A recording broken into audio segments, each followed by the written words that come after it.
swimmers, and the crowd is looking forward to this one. I'm joined today by Liz Johnson, Paralympic champion in 100 breaststroke at Beijing 2008. Welcome, Liz. Good morning.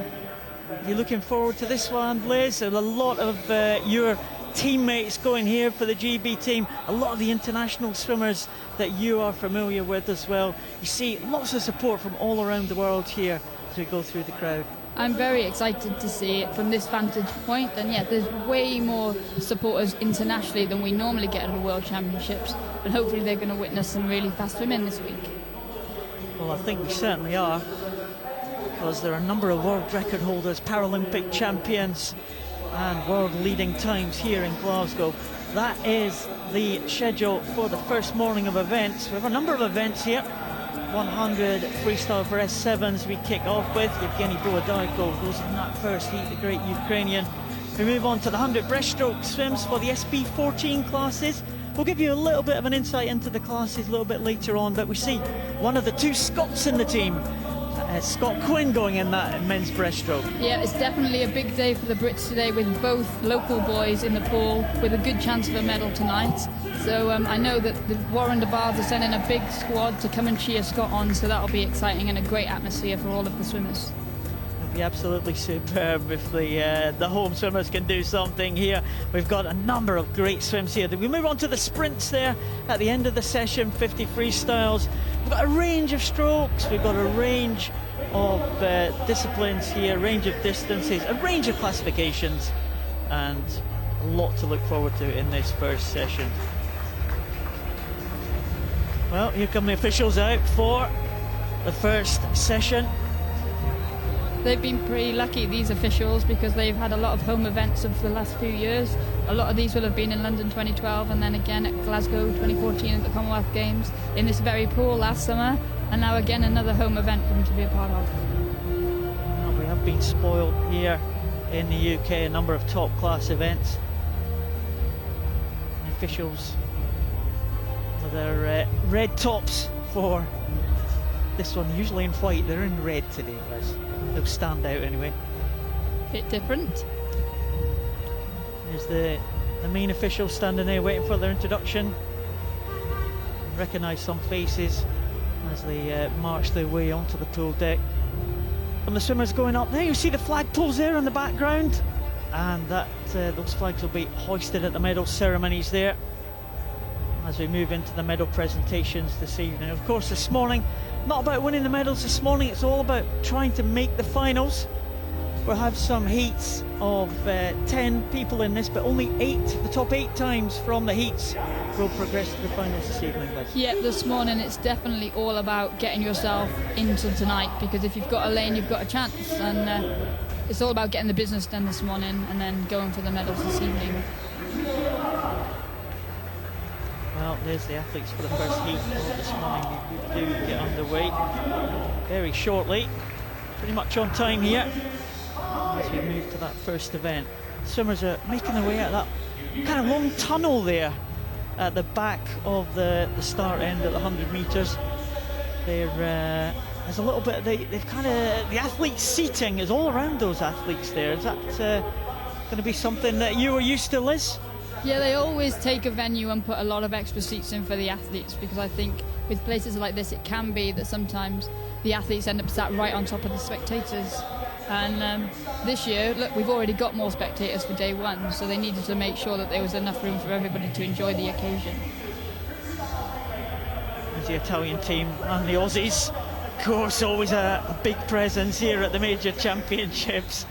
Looking, there's the Italian. The Italians have got a good team recently, actually. They've built up their squad in recent years.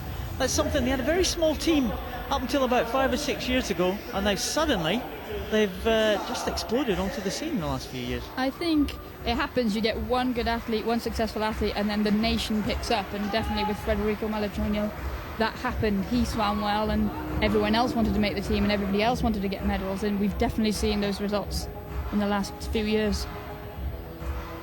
Do sometimes see that. Here is the start list for the men's 100 freestyle heat number 1. We do have 2 heats in this, and remember, It is the top 8 swimmers from both the heats, the fastest times. It's not about winning the heats, it's about getting the fastest time when you combine the times for the 2 heats.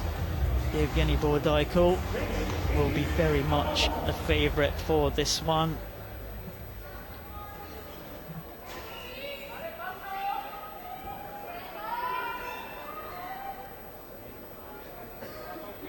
The line-up for this one: Yang Hu Chan, that's lane 1. Wang from China in lane number 2. Tobias Pollap from Germany in 3. That's the Chinese swimmer Wang Jingjiang. Tobias Pollap goes for Germany in 3. Bohodaiko, the favourite, will go in lane number 4.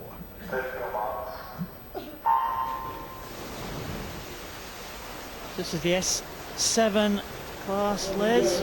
Do say we have S1 to 10 for those with a physical disability, S11 to 13 for those with a visual impairment, and S14 for those with an intellectual impairment. So this is somewhere in the middle, Liz. Yeah, and the S7 class is one of those really interesting ones because there'll be a range of different disabilities lined up behind the block. But as you can see from when they get in the water, they are very evenly matched. Bohodaiko will be taking this as easy as he can to make the final tonight because he's got a very busy programme this week and he's actually swimming everything except the 400 freestyle. And I'm sure he'll be in some relays as well. He won 7 gold medals in the European Championships last year, and he's hoping to follow that up in the World Championships. A couple of golds at the last World Championships in Montreal in 2013, and the blue hat of Bohodaiko is just being challenged by Andrei Gladkov of Russia here, and Guspi Gladkov coming away strongly at the end. 105.1 for Gladkov. Bohodaiko in just 0.8 of a second behind him, so it could be a very comfortable swim there at the first heat there. Those top 2 should certainly make their way to the final, you would think. Yeah, I think he'll be happy with that this morning. They'll look pretty comfortable there as they came down. Bohodaiko certainly easing back there. There's a young man. I say a young man, he always looks like he's still in primary school or something, but he just got that kind of elfin face, hasn't he? Yeah, keeps growing though. Every time I see him, he's taller. As Gladkov just leaving the water there. And here's the closing stages there. Bohodaiko just easing back. Gladkov looks strong though, and finishing in that time of 105.15. He's got a great stroke for someone. He's very imbalanced with that one arm being considerably shorter than his good arm, and I think you have to balance. And his legs, he also has an issue with his legs, so it's very difficult in that S6, S7, even to the S8 classification sometimes, to swim freestyle and swim it so well, and he pulls it off, and we'll see that later in the week in his 200 medley. Here's the result of heat number 1. Andrei Gladkov for that fast finish takes that heat number 1 ahead of Bohodaiko. Tobias Pollap was 3rd place for the German team.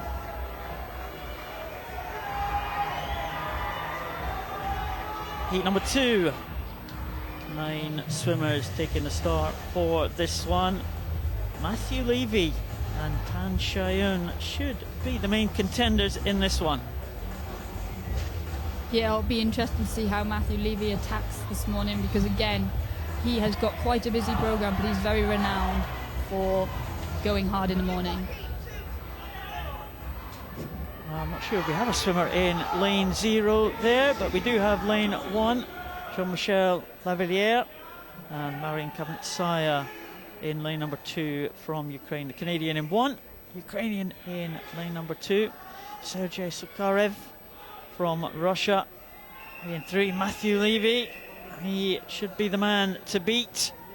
The Australian silver medalist in this event in the Paralympic Games. And there's the man that beat him in London, Pan Shayun. And Carlos Serrano from Colombia goes in lane number 6. with Italio Pereira. In fact, there's no one in lane 6 actually. The Colombian swimmer not taking the start. We have Carlos Serrano in 6, Pereira in 7, Sherman in 8.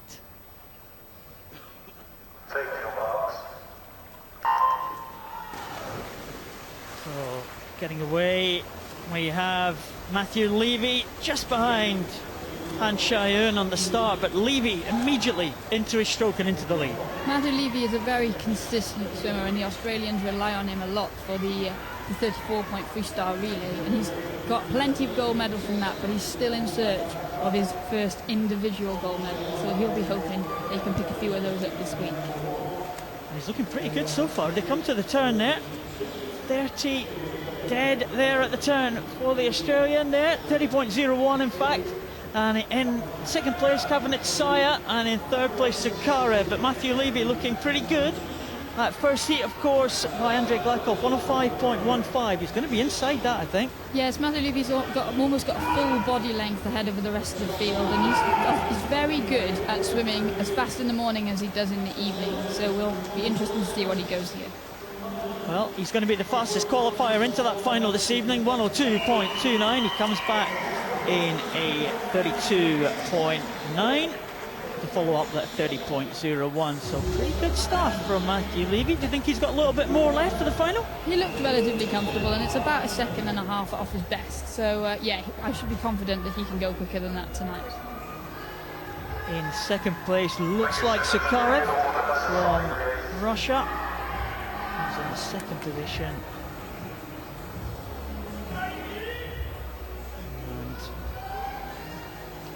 Matthew Levy there looking pretty happy with his morning's work so far, and he had a big lead there as he came in to the closing stages.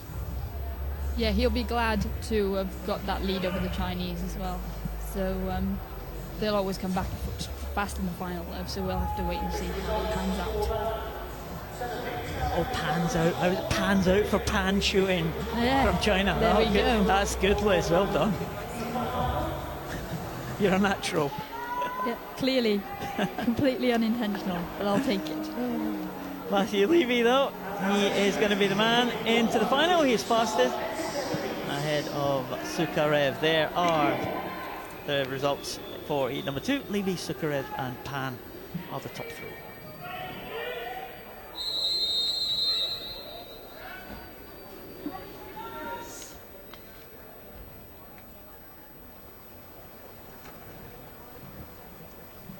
Quick fire here in Glasgow. We are now into the next event. It's heat 1, the one and only heat of the women's 100 freestyle S7. So it might be a bit unusual that there is one and only heats, but they are swimming, as we said, 10 lanes in the heats, but they've got to go down to 8 for the final. So we have got to drop one swimmer there. Yes, and because of that, I think we'll see that the girls will do just enough to get into the final and try and save as much energy as they can tonight. You know that Susie Rogers is coming in as the fastest seed, but she's playing around with a different program this week. She normally has a very busy schedule, but she's sticking to just a few events so that she can do her bit for the relays. Courtney Jordan leads them out. The reigning world champion, actually, from America, Courtney Jordan, USA swimmer. Full lineup here. We didn't see the lineup. We have Tilk from Estonia, Dubber and Howarth in 1 and 2 for New Zealand, Jordan in 3, Rogers in 4, Palian in 5, Denise Graal in 6 from Germany, Routliff from Canada in 7, Halevi in 8 from Israel. Courtney Jordan looking pretty comfortable, and it looks like a fight between Halevi and Brenda Tilk for that last position to try and make that final, but comfortable for Courtney Jordan there in the end. Courtney Jordan will be pleased to have got the Americans off to a good start. She's their first swimmer in the water, and she's also one of their team captains, and she always leads from the front. You won't meet a nicer girl on poolside than Courtney Jordan. It's Courtney Jordan with that kind of trademark smile, isn't it? She's always very expressive at the end. Yep, she tried to film a piece the other day with her roommate, actually, Jessica Long, and Jess was like, look sad, and she's like, I don't do sad very well, and she doesn't. You'll always see her smiling. Yeah, these two I suspect he's going to go a little bit faster in the finals. Susie Rogers just looking at making a little bit of a bid there to try and catch Courtney Jordan at the end there. The result is confirmed. Courtney Jordan takes that one ahead of Susie Rogers and Annie Pallian. Looks like Brenda Tilt will be the one to miss out on the final.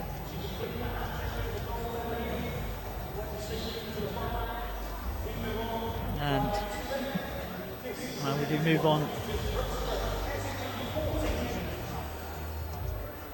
And that was the starters from the previous race. We're now moving on to the next event, which is the 100 breaststroke men's SB14. This is one of the big ones for Great Britain. One of the local lads, Scott Quinn, goes in lane number 4, the centre lane.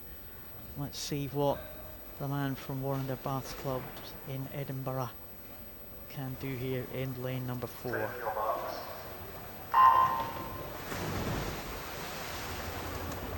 Well, it's a good start there from lane number 5.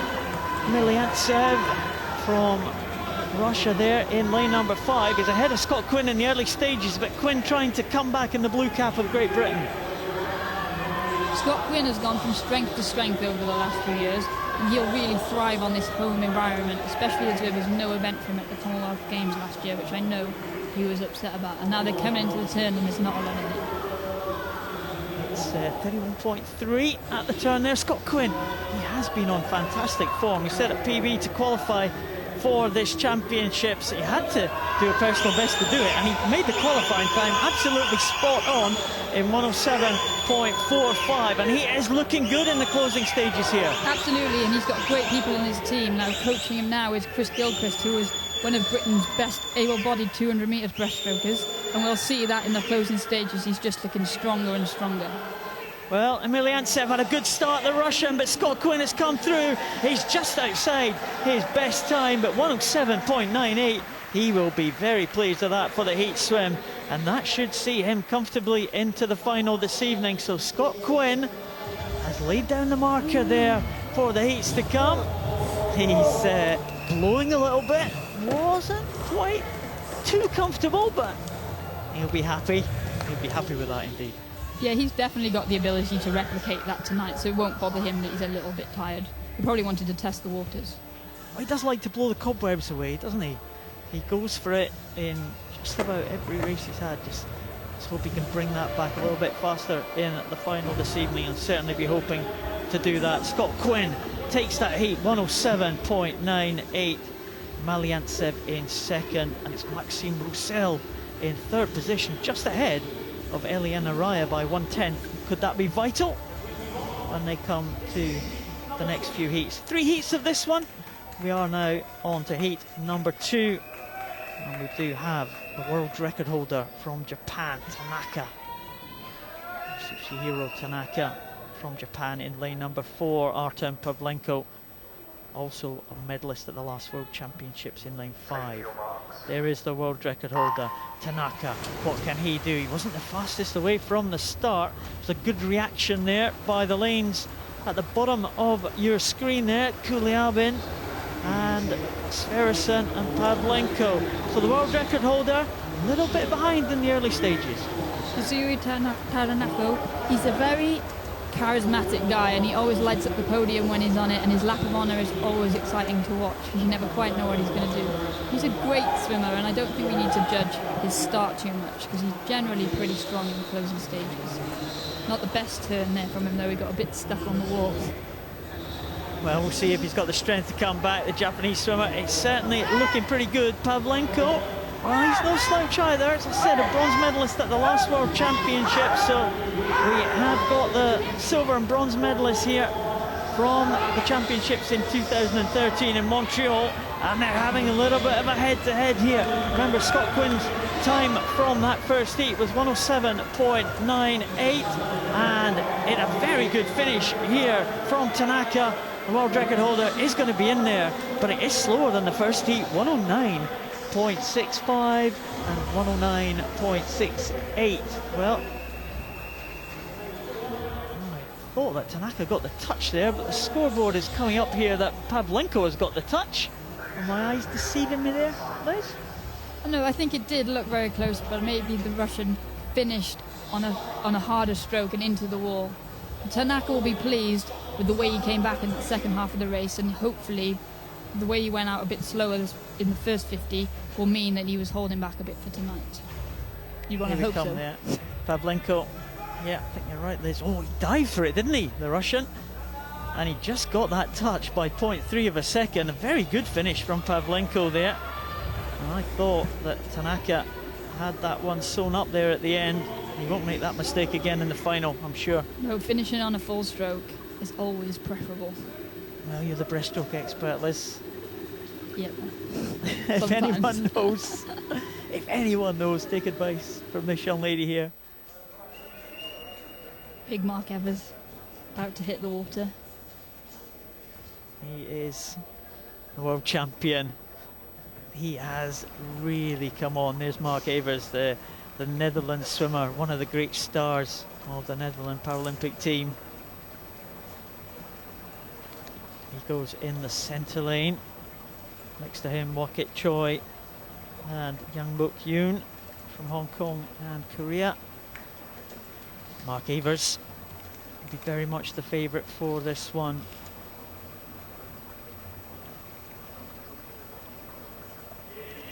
A little bit of a delay for the start here. What do you think that Mark Evers will go here, Liz? Do you think he'll take it out hard? Will he be trying to set down a marker to the likes of Scott Quinn for the final? He's another one with a very busy programme, and he loves a race. And it depends what the boys go either side of him, I think, to how fast he will go out today. Take your marks. 3 swimmers already under the 110 mark. So if you are kind of around about 110, 111, you may well sneak in with a 112, but doesn't look like Mark Evers is leaving anything to chance here. What a start from the Netherlands swimmer. He's a guy that swims on confidence, and when he's having a good meet, all of his events seem to go that way, and he'll be looking this morning to get this off to a really good start and set the tone for his other events. Of course, this is the class, the S14 class for swimmers with an intellectual impairment, so for some of the swimmers, like pacing of the race is sometimes a problem, isn't it? Absolutely, they all struggle with different things, and one of the things that Scott, that might be one reason why Scott Quinn always goes hard in the morning and hard on the night, because he doesn't have the ability to differentiate between the paces. And Mark Evers is similar, he just goes from the gun, and he'll be pleased with how this is panning out this morning. Well, Mark Evers is going to take this one. Looks like he is going to be fastest into the final. The world record at 106.69, and well, wasn't too far away. 107.53 there for Mark Evers, so he is about half a second ahead of Scott Quinn, but that looks like that is shaping up for a good one tonight. Yes, it's always a good race between these guys. They're all very close when they're all on their day, and he will be happy to have blown the cobwebs away, and he doesn't actually look that tired. Look at his stroke. He's got great height. It's great, these shots there, head on the breaststrokers. Really getting in close there at the end. It's a good finish too for Mark Evers. He's a very versatile swimmer. He's like whatever stroke, whatever event people throw at him, he's taken it, and he's at some point been the best at them all. And there's a result of that heat confirmed. Mark Evers ahead of Young Yanmook and Wakit Choi from Hong Kong in third position, and that shall be comfortable for qualification for the final for Mark Evers. He will be first into that final ahead of Great Britain's Scott Quinn, and that is certainly one to look forward to in the finals this evening.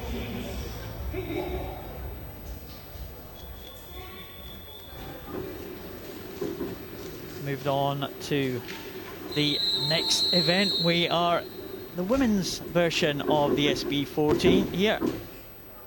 Again, athletes with visual impairment. You saw the full lineup there. 2 from Taipei, Kel Fransen from Belgium, Lindberg, Sweden, Van der Koop from the Netherlands, Alonso Morales from Spain, Tutas from the Netherlands, Shabalina from Russia, Stefansdottir, Iceland, and Morier from Canada. Again, we only have one heat here and we only need to lose one swimmer. So some of the girls will take it easy and just make sure they do enough to make it, and others will want to attack and see how they're getting on. And Michelle Alonso Morales, she's dominated this event for the last few years, winning every gold medal. But Bethany Firth, who's actually not here at the moment because she's broken her wrist, but she's been posting some good times and actually broke the world record in March. So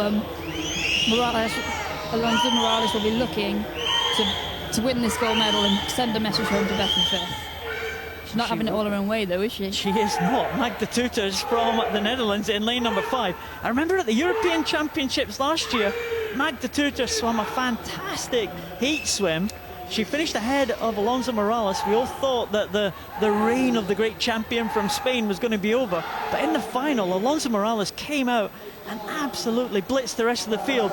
But a great performance here from Magda Tutors, a Netherlands swimmer on fire here in the heat. 1:16.08. Well, that is an excellent time from Magda Tutors. That is a personal best time in the heats for the Netherlands swimmer, and she really looked good there as Alonso Morales went out fast, but very quickly Tutors came back in the second half of that race. Tutors will be happy there to get a new championship record and wipe Alonso Morales' name off the book for at least this morning.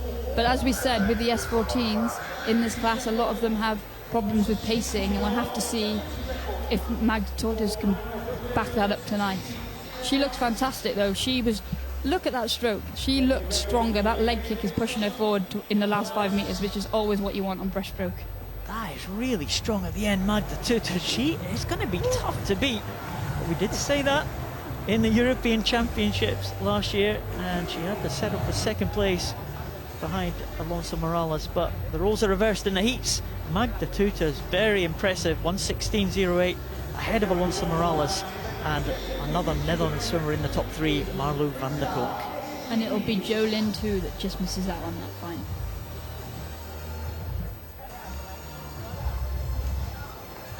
Thick and fast here this morning, getting these swimmers lined up for the heats very quickly. We have the men's 200 freestyle in the S3 class. In the centre lane we have Alexander Makarov from Russia.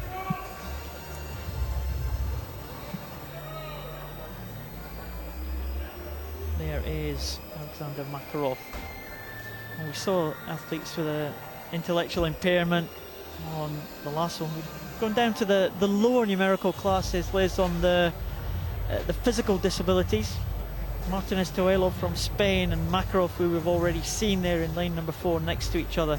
They'll be the favourites for this one, but as we said, 1 to 10 is for physical disabilities. It's right towards the lower end of that spectrum, isn't it? Yeah, and as a result, you'll see a lot of different takes on freestyle techniques. Some will swim on their front, some will swim actually backstroke because they'll find it faster. Some will use one limb. We really have to. This is a great event to see the range of Paralympic sport and classifications and disabilities on offer. We've even got Mike DeMarco diving, which is a rarity in the S3 classification. It is. You see him, DeMarco, there on the blocks there. Different range of starting. Swimmers are allowed to do different starting techniques there. And this is a very good example. Swimmer there is Martinez Toelo is allowed to hold on with that band. Mike DeMarco, he's got the assistance of his coach there as he balances on the blocks. And the coach there holding the feet of the Russian swimmer closest to us in lane number 7. So these coaches, of course, can hold their swimmers in place, but they're not allowed to add propulsion as they go off the start. DeMarco got a good start there.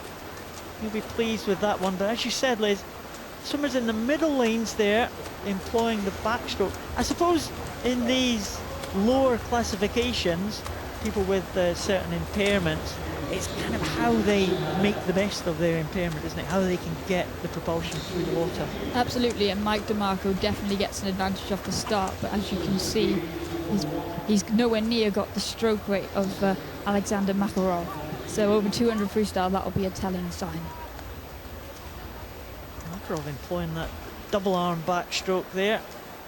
That kind of keeps him, his head looks very steady actually, just going under the water very slightly as the arms go back. Looks there, good turn, wasn't he? Swinging his legs out of the water. That was very good buoyancy there, Liz. Great flexibility too. I don't know if I can manage that.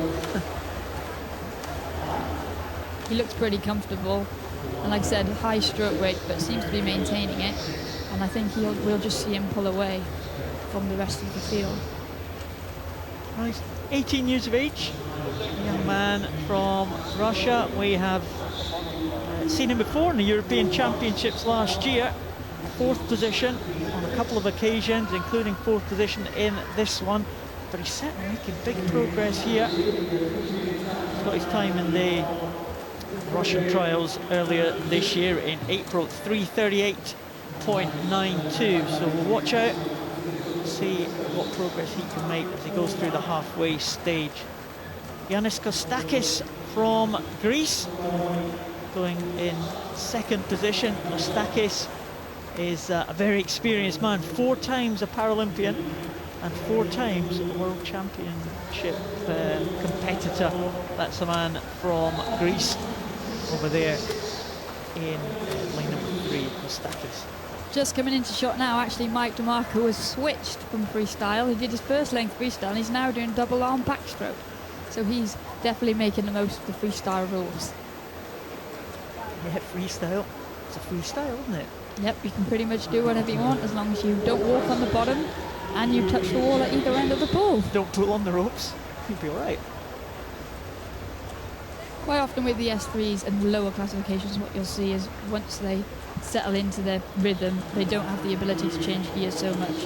And that's what you'll see Martinez come into his final turn. There was, Makarov doing his flip again. I think a lot of people should adopt that. It seems to be very swift around the walls and he's looking comfortable and his lead is just extending now. Very good indeed, isn't it, Makarov? We have the bigger names coming in the 2nd heat as well. But we'll watch out for this man. They're going to be very impressed by the swim here from young Makarov, Alexander Makarov. Coming back in the centre now, Martinez Tuelo. 5 silver medals for the Spanish swimmer at the last World Championships. Is he going to convert one this time?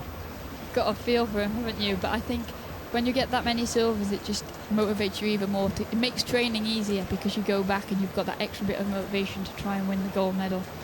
So he's got his work cut out this morning. He certainly has. He's one of the swimmers that employ the backstroke. As we said, 3:40 for Makarov is inside the entry time. No, in fact, just outside his entry time, actually. 3:38.92 was his entry time.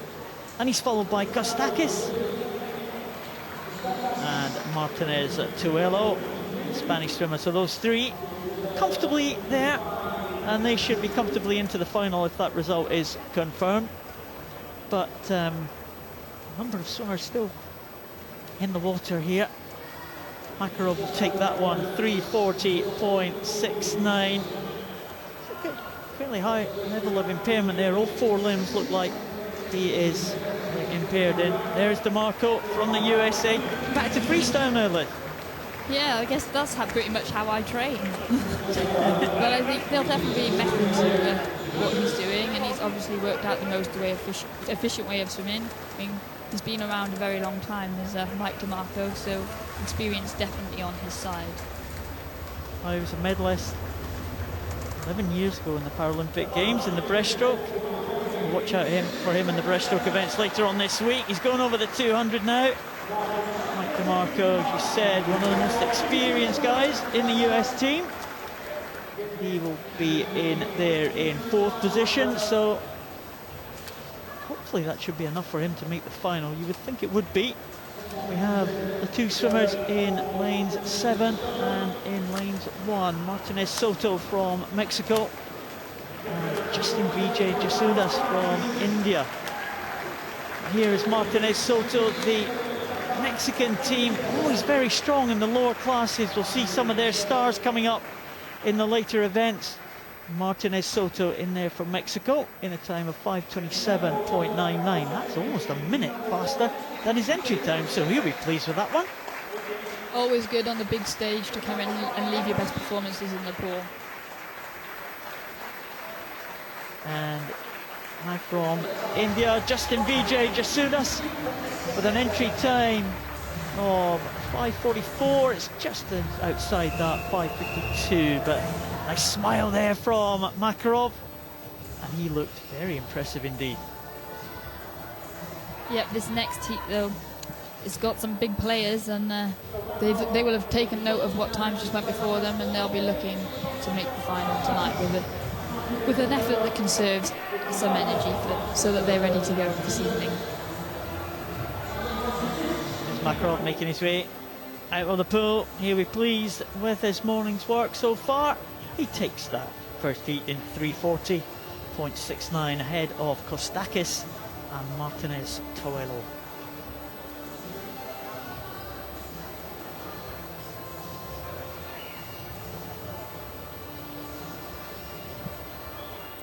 Heat number 2 is on the blocks here. Nice range of nationalities here. Mazalowski from Namibia in 1, Tronco from Mexico in 2, Grant Patterson in 3 from Australia, Vino Radets, championship record holder in 4 from Ukraine, Vincenzo Boni from Italy in 5, Kulakokev from Russia in 6, and El Said from Egypt in 7. There's also a good range of impairments in this event, and but once they all enter the water, we'll see that they have a similar level of function. Vino Radets there always looks very serious in the zone. There's Grant Patterson, his nickname's Scooter. Yeah, he's a character. And there's the scooter in the background. And he'll also be holding onto a strap to start the race. That's Boni from Italy. A young man who's a relative newcomer. We talked about the Italian team earlier. We'll see what Vincenzo Boni can do from Italy.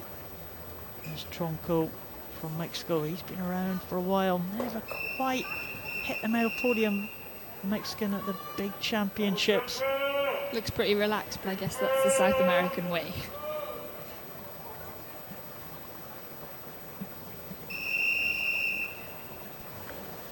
Vino Radets, though, Ukrainian, is going to be very much the favourite for this one. Look at that style there at the start. Perfect exponent there in lane number 2 for Christopher Tronco, getting held by his coach at the start there. Vino Radets getting held by the feet from the Ukrainian coach here. Grant Patterson, as you said, just using the strap for the start there. Vino Radets, Grant Patterson, the yellow cap. Tronco making the most of that good start. Those 3 look like they're leading at the moment. Vincenzo Boni, he is the only one in the leading 4 who's going on backstroking here. Yeah, and Grant Patterson's been the whole way with one arm, so I'm sure that we'll see later on, towards the last half of the race, that one arm might get a little bit tired.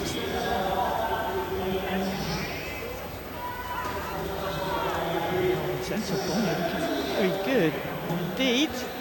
He's pressing Vino Radets here. Vino Radets top of the rankings this year in 3:26.50, but he's gone a lot faster than that. He won 7 Paralympic gold medals in his 2 games in Beijing and in London, of course, and 7 gold medals at the World Championships in 2013. Vincenzo Boni also employing that leg spin turn that we saw from Alexander Makarov in the opening heat, so I guess he's been watching and learning from a master. Is this a new style that we've unearthed in Paralympic swimming? I don't think I've ever seen turns done as crisply as Makarov did that in that previous heat. But I think you're always looking for ways to develop, especially in parasport, because obviously your impairment limits you so much more than other swimmers, so you've got to be really innovative wherever you can, and it's definitely saving them a lot of time around the walls.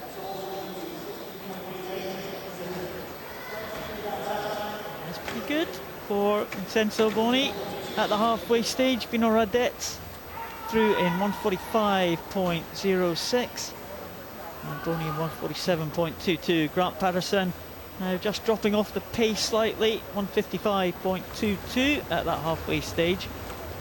Grant Patterson actually does a freestyle front crawl arm stroke with his right arm, and if you can see, his left arm is doing a bit of breaststroke under the water. He should come into shot closer to the turn. Really long, stretchy stroke at the front though by Dmitro Vino Radetz.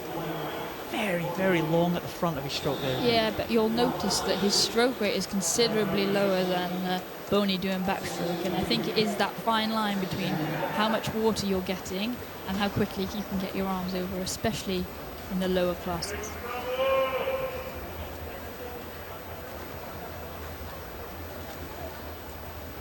Here comes Grant Patterson. You can't actually now see his left arm under the water, but hopefully if he stays in shot long enough, yep, there he is. Look, you can see it coming up under his head, and that actually takes a lot of talent to be able to coordinate two different strokes within the same stroke. So yeah, it's definitely working out for him because he's still in touch with the leaders, and he should look to make the final with his swim. I think he should be able to do that. Grant Patterson looking pretty good. And he's clear in third position, some 10 seconds behind Vincenzo Boni, who in turn is around about 5 seconds behind Dmitro Vino Radetz. So it's all getting a little bit spread out in the closing stages here. Makarov went 3:40 and Vino Radetz has gone 3:37. So I think Makarov and Vino Radetz will go a little bit faster in the final. I think tonight, when they have the incentive of racing alongside each other, that'll definitely give them the extra push that they require to get down to those fast times. Vino Radetz has had a couple of great championships so far in the last couple of years. 7 gold at the European, 7 gold at the World Championships over the last couple of years, so definitely the man to beat in this classification. With that 3:37 though, he is some way off his best, which is a championship record of 3:21.96 from way back in Eindhoven in 2010.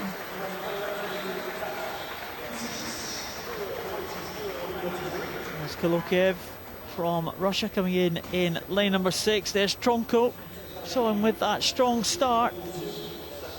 Again, like Michael DeMarco, he'll be one that'll be trying to target the breaststroke and the individual medley events here. Very strong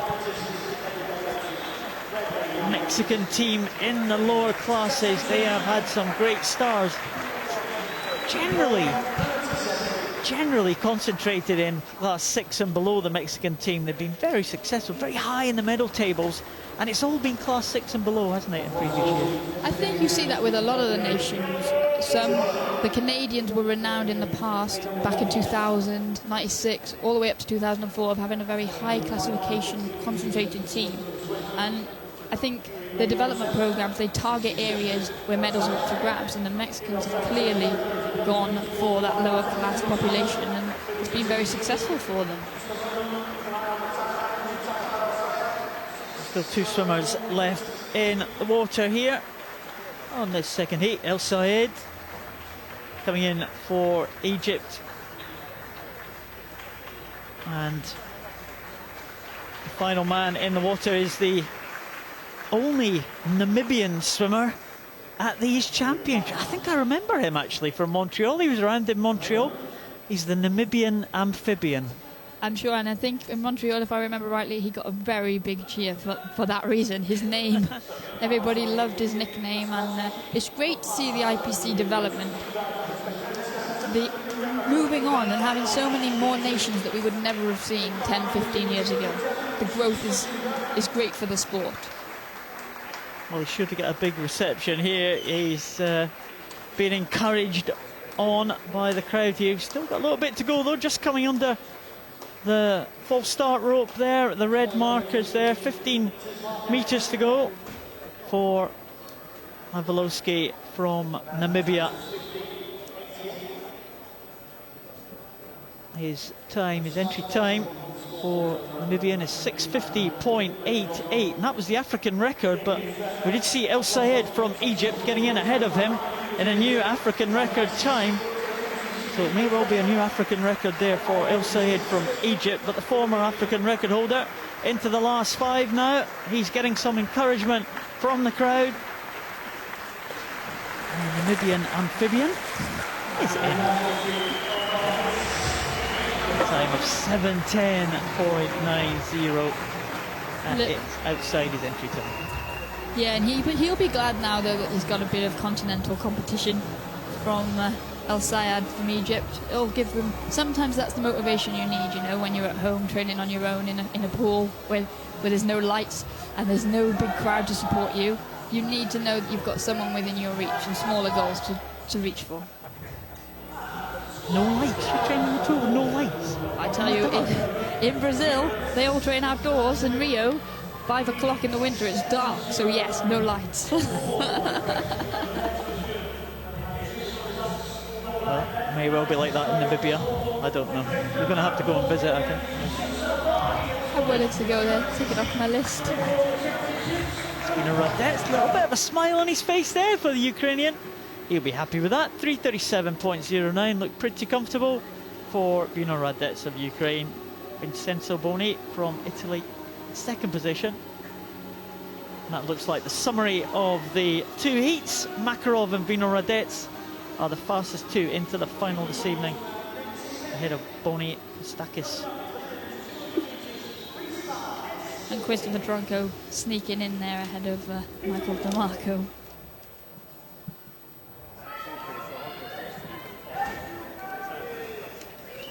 Move on to the next class up. It's the men's 200 freestyle for the S4 class. Again, just 1 heat of this one. 10 swimmers in this one, so they have to drop 2 this time. You would imagine that the centre lane swimmers will be the main contenders in this one, but don't forget this man in lane 2, Richard Oribe. He first went to the Paralympic Games back in '92, and his world record stands since Beijing in 2008. Roman Sedanov from Russia is the fastest entry time for this one in 3:02.68. But Gustavo Sanchez Martinez from Mexico, the Paralympic champion, goes in lane number 5. He is going to be tough to beat. Moving up a class, we saw the S3 class. Now move to the S4 classification. Take your marks. Richard Oribe, Spanish swimmer in lane number 2. Should be pretty comfortable for these swimmers in the centre lane, I think, Liz, to qualify. But it's a very, very wide open classification, this, the S4 class. We're expecting to see some great head-to-heads in this one. Yeah, I think we've got in this race a great mix of experience and youth and confidence. And as we alluded to, Richard Oribe has been around, he's very experienced, got a gold medal in Beijing, still holds the world record, but also don't rule out David Smetanine, who's equally experienced. He got that silver behind Oribe in 2008, and he actually got the silver in 2012 ahead of Oribe getting the bronze, and it was Sanchez Martinez that triumphed on that day. He's got youth on his side, but these boys won't give up without a fight. Sanchez Martinez, certainly a fighter for him in the World Championships last time at Montreal. He was following up his double gold medal success from the Paralympic Games in London. A little bit of a disappointment in the early stages, but came back very strongly to take the gold medal in this one in the 200 freestyle. And arguably this is his #1 event, and looks like it could be lane number 5. Going over in first position to Roman Zdanov from over there. Lane number 4, I think, was in first position. And Jo Gin-song from Korea in second, and Sanchez Martinez actually in third position there at the halfway stage. But a very good turn there by the Korean swimmer Jo Ji-song. Yeah, Zdanov actually chose to do a touch turn, so his hand got on the wall first, whereas Sanchez Martinez went in and did a tumble turn, so his legs were a lot later to hit the wall. So even though they went in together, Zardanov came out with that advantage, and it all comes down to tactics. Korean swimmer now, Jo Ji-sung, swam in the Asian Games last year. Swimmer with cerebral palsy, and he's got a good lead here. Again, in previous years we saw a mix of disabilities, like we saw amputees swimming against amputees, and cerebral palsy swimmers swimming only against cerebral palsy swimmers. But in the sort of functional classifications that we've seen in the last couple of decades, everyone's mixed in together, all different disabilities, paraplegics, cerebral palsy, amputees, everyone. So it's difficult to tell sometimes what the impairment of the swimmer is. I think that's the way that the IPC movement has evolved, because within each disability impairment group, the range is huge. I mean, you can have an S1 cerebral palsy athlete, or an S3 here coming into the finish using drill. He'll be happy with that 3:02 this morning, just off, like, well inside his entry time, actually a whole 5 seconds. So good morning outing for him. The 19-year-old from Korea is in there, and he's very happy with that. Look at that. That's a good morning's work there. Excellent there, Jo Ji-sung. 3:02.11. That was the one and only heat, so we do have the fastest 8 swimmers that are going to be moving into the final. We have got a little bit of a fight here for the final place, it looks like. We have Nelson Lopez there in lane number 8, the Portuguese swimmer, medalist last year at the European Championships. Been around for a while. I was very pleased to hit the medal position in the 50 back last year. Got a little bit of a challenge there. Stefanowski of Poland, looks like he's just going to miss out, and it does look like the 8th place is going to go to Nelson Lopez of Portugal. Finishes 8th there in 4:02. The experienced Portuguese man. Mikael Fredriksson is the final swimmer to finish. The Swedish swimmer in lane number 8, swimming there on his back all the way. Yeah, but he'll be waiting for the breaststroke races later in the week, where he really comes into his own. This will just be a warm-up for him to get used to the competition and the environment, and get his feet wet.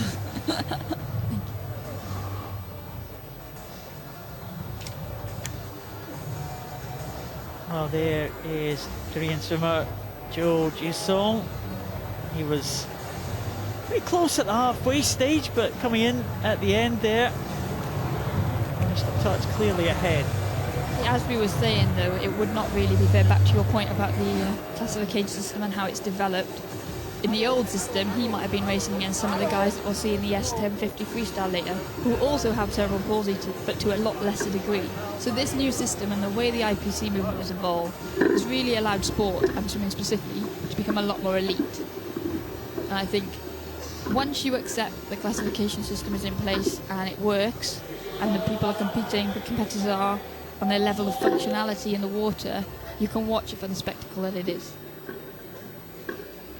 One of the classes that hasn't changed over the years is the S11 class for swimmers with a visual impairment. They have no vision at all, these swimmers. They have no sight at all, and they will wear blacked out goggles. All the swimmers will wear blacked out goggles there, so they have no light perception at all. There was a kind of a range of disabilities there, you know, a range of kind of different sights. An S11 swimmer, some had light perception, some didn't, and they felt that that was a little bit unfair, so they told all the swimmers a few years back to wear blacked out goggles, so there's no light at all getting through. That's a different style being employed with the blacked out goggles there for the man in the centre lane. Well, they've got a lot at stake, because if their goggles come off, then they'll be disqualified. So sometimes it's better to cover them under your swim hat and just make sure that there's no way of them falling out. And you don't want to be disqualified for a technicality like an equipment failure there.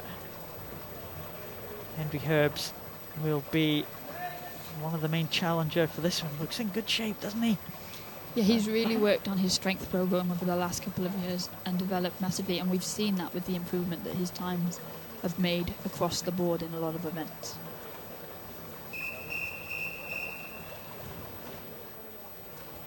Well, there is Henry Herbst there in the centre lane. He'll be very much the favourite. Full lineup for this one: Taron Drake, Alexander Chekurov, Henry Herbst, Kaiichi Kimura, Viktor Smirnov, Ibrahashev completes the lineup in lane 7, closest to us from Kazakhstan. Well, Kaiichi Kimura had a good start there, very important off the start. As I said, these swimmers, no vision at all. It's very important that they get a straight start here, not banging into the lane ropes straight away. But a lot of these swimmers use the lane ropes for guidance though. They get very close to them, but you don't want to hit them because they're pretty unforgiving, these lane ropes. No, and you can't really predict the result, because even though Herbst is being tapped right now coming into the turn in first, if he comes off and hits a lane rope, then it completely sends him off direction. He can actually end up swimming 102 metres rather than 100-metre freestyle that he's entered for. You see him, he's just alongside that lane ropes. It looks like he's just skimming it, just using it for a little bit of guidance, and looks pretty good indeed. Henry Herbst, he doesn't want to go very much further in towards the lane ropes. You saw the tappers at the turn there, and the big long tapping poles there will guide the swimmers into the finish. And he reaches for, not a good finish for the South African there. He had to reach a little bit there. It looked like he was tapped maybe a little bit too early there, and he's followed by Kimura. Kimura actually caught his tapping stick with his hand, and there's so much trust that has to go in from these swimmers, because now when their goggles get checked at the end of the race, if there's a little scratch on them, they'll be disqualified, and obviously they don't have the ability to check that, so they rely on their tappers and their coaches to really make sure that they're prepared. 1 minute point 85 though for Henry Herbst of South Africa, 101.27 for Kaiichi Kimura. They are the first two home. Kaiichi Kimura, the reigning world champion from Montreal, and Henry Herbst, the silver medalist from those Montreal championships. We'll have to wait for the confirmed results until those goggles are checked, but the top two, the big two, should be safely into the final this evening. Henry Herbst and Kaiichi Kimura.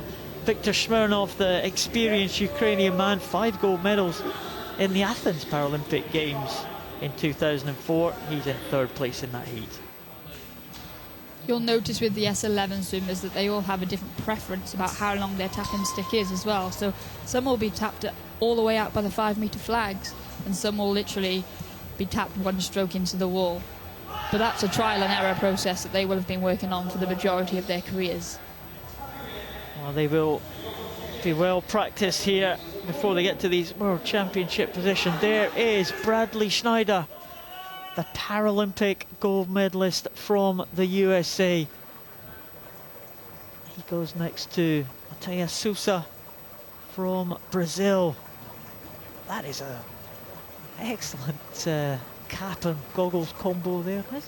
From Matheus Sousa, yes, again, it's to make sure that he doesn't get disqualified for his goggles coming off. Well, the full lineup here is Walewski and Mashenko in 2 and 3 from Ukraine. Bradley Schneider, Paralympic gold medalist, in 4 from the USA. Sousa from Brazil in 5. Makowski from Poland in 6. Chmurka from the Czech Republic in lane number 7. Bradley Schneider, what can he do? Of course, he was in the US Army up until 2011. He's hopped on an explosive device 2011, and a year to the day after that he's been crowned Paralympic champion in London. A great story from Bradley Schneider. That was in his other event, the 400 freestyle, so he'll be looking forward to that later on in the week. But he's part of a great training group in America now. And so he's coming into the turn first at 28.68, and then Sousa's a comfortable second, 28.91, and then Makowski third, 29.32. But again, anything can happen if they get caught on the ropes. But Schneider actually looks like he's got it marked, and he's using it to the best of his ability. but he's swimming in a very straight line and he's comfortably ahead of the pack. Very good, actually. Bradley Schneider, not quite the best of finishes there, but he won't mind that one. 57.59 for Bradley Schneider. He wasn't out as quick as the previous heat, Henry Hers, but he certainly came back, showing some great power in the closing stages there, Bradley Schneider. And it was nearly a negative split, not quite, but pretty close. He went out in 28.6 and came back in 29. That's very good. I think, yeah, there we saw his 400 freestyle abilities crossing over to his 100 freestyle, and he'll be happy with that because he's actually been out of international competition for a couple of years since London 2012, and now he's back in that arena, back in the environment with a championship record 57.59. And it's great to see that Matthias Souza's cap goggles combo stayed on his face. 1 minute, 0.55 for the Brazilian, so he would be very pleased with that one indeed.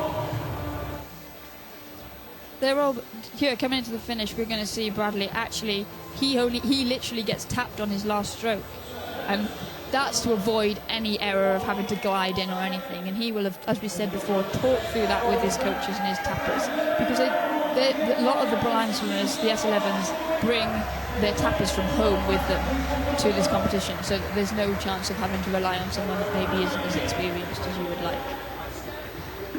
Result there, the championship record yet to be confirmed, of course. We do have to check those goggles, but the championship record, barring any disqualifications, will go to Bradley Schneider, and he looked absolutely fantastic. The world record has stood since 1986. Could we see the longest world record in the books go tonight? Well, it's been a very strong world record, and I think you definitely notice a difference in the S11 swimmers from those who have acquired their disability and used to be able to see, because they have a different picture memory to go to and a different way of performing their strokes to those athletes that were born completely blind. The next heat, the next event, in fact, is behind the blocks. Now, we have Blatanova from Slovakia, Podovna from Ukraine, Elizabeth Egel from Estonia, Li Guzi from China. We see her there in the centre lane, lane number 4. Daniela Schulte in lane number 5, the great German champion. Gana Nunes Silva in 6, and Nadia Baez from Argentina in lane number 7. Well, Li Guzi will be the favourite for this one. An entry time of 1:10.17 for the Chinese swimmer. And she was a silver medalist in the 50 freestyle at both the World Championships and at the Paralympic Games in 2012. So, well, see how she can go in this 100. She's gone out very fast, as you would expect. So we've got the sprinter there leading the distance swimmer, Daniela Schulte. They were pretty even to 25 metres, but they've all had very good turns there, a lot better than the men actually. And again, the top 3 are all pretty close together, so it'll be who can pick that lane line out and use it to their advantage rather than getting a bit hooked up on it. Well, Daniela Schulte certainly very central on the lane ropes there. She started her Paralympic career way back in 1996. She's a real youngster, gold medalist. She's gone away, she's had a family, she's come back, and she is on great form here. She's going to take this one. Her distance, stamina is coming to the fore there. 1:12 for Daniela Schulte to take that one ahead of Li Guzi. And in 3rd position was the Brazilian swimmer, Regiana Nunes Silva, in 1:15.71. But Daniela Schulte looking pretty good. Schulte looks comfortable, and she had the perfect finish, which is what we hadn't seen from any of the previous races from the boys. And as we see now, she'll get this touch spot on finishing on a full stroke, and that makes a massive difference. She'll be happy with that as a good morning effort. The Brazilian, though, as we just caught in the last shot, she actually did get hooked up on the lane rope in the last stroke, and that will have cost her a few tenths of a second. Yeah, Daniela Schulte, said very experienced, but she looks in good shape. Absolutely nailed that finish there. There we see The swimmers there just getting the goggles checked. That's what the official have to do. Looks good. Daniela Schulte looks like she's got the thumbs up from the officials. And we will move on soon to the second heat of the 2 heats of this one. They are behind the blocks already.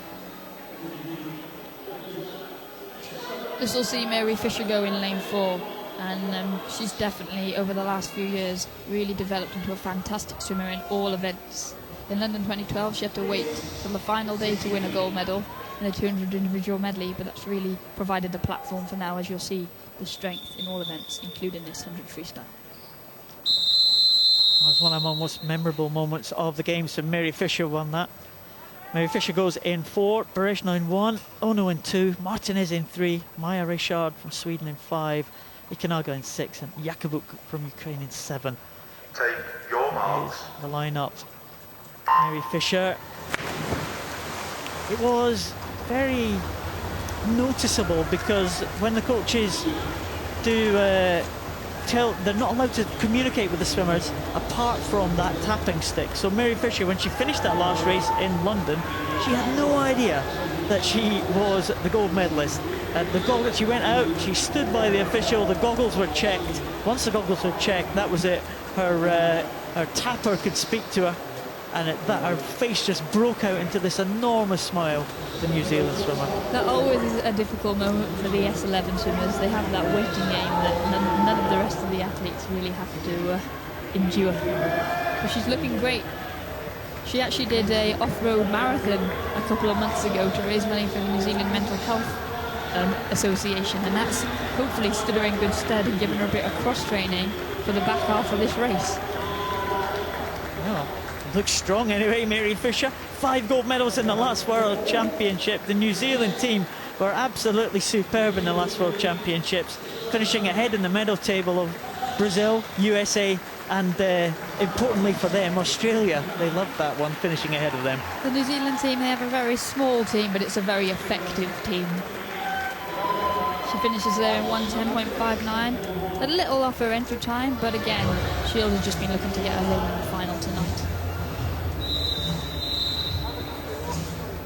Mary Fisher. No doubt about who owns those goggles. I know, eh? Brandon, patriotism to the max. A bit at the side of the lanes there, Mary Fisher just flicking over the red markers there. A little bit of a glide into the finish there. Mary Fisher is an example of a swimmer, though, who has come down through the classification. So in Pan Pacific Championships in 2011, she was actually in S12. And she's unfortunately lost the rest of her sight, which now takes her into this classification. And I think the pros are that you've been able to swim before and you've been able to see demonstrations of how a stroke's done, but the negatives, the cons of that are that actually you have to learn to be a blind person, and so it'll take her a while really to get comfortable with using that lead mode. Mary Fisher is first home in that heat ahead of Maja Richard.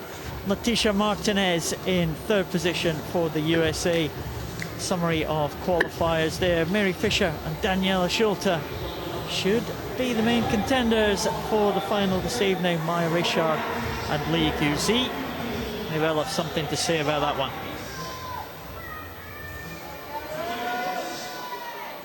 Move to the other side of the pool. 50 metres backstroke, S5. And great home support here for the local man, Andrew Mullen, in lane number 4. Hopkin, the man whose home is just down the road from this pool in Tollcross. There's a young man, his first race here at the World Championships he has looked forward to for a long time. The poster boy of these championships, Liz. He actually learnt to swim in this very pool, so it'll be great for him to solidify that career with a medal tonight, and he'll be looking to put in a strong performance this morning, because Daniel Diaz is yet to swim the 50 backstroke this year, so nobody really knows what he's going to bring out in the second heat. Ricardo 10, he has been around for a very long time. He's very experienced. He's a great breaststroker. And what do you think he can do this morning, Paul? Well, he's going to have to try and get amongst his, close to his best time if he's going to try and make that final. We've got 2 heats here. We have got 8 swimmers in this first heat and 9 swimmers in the second heat.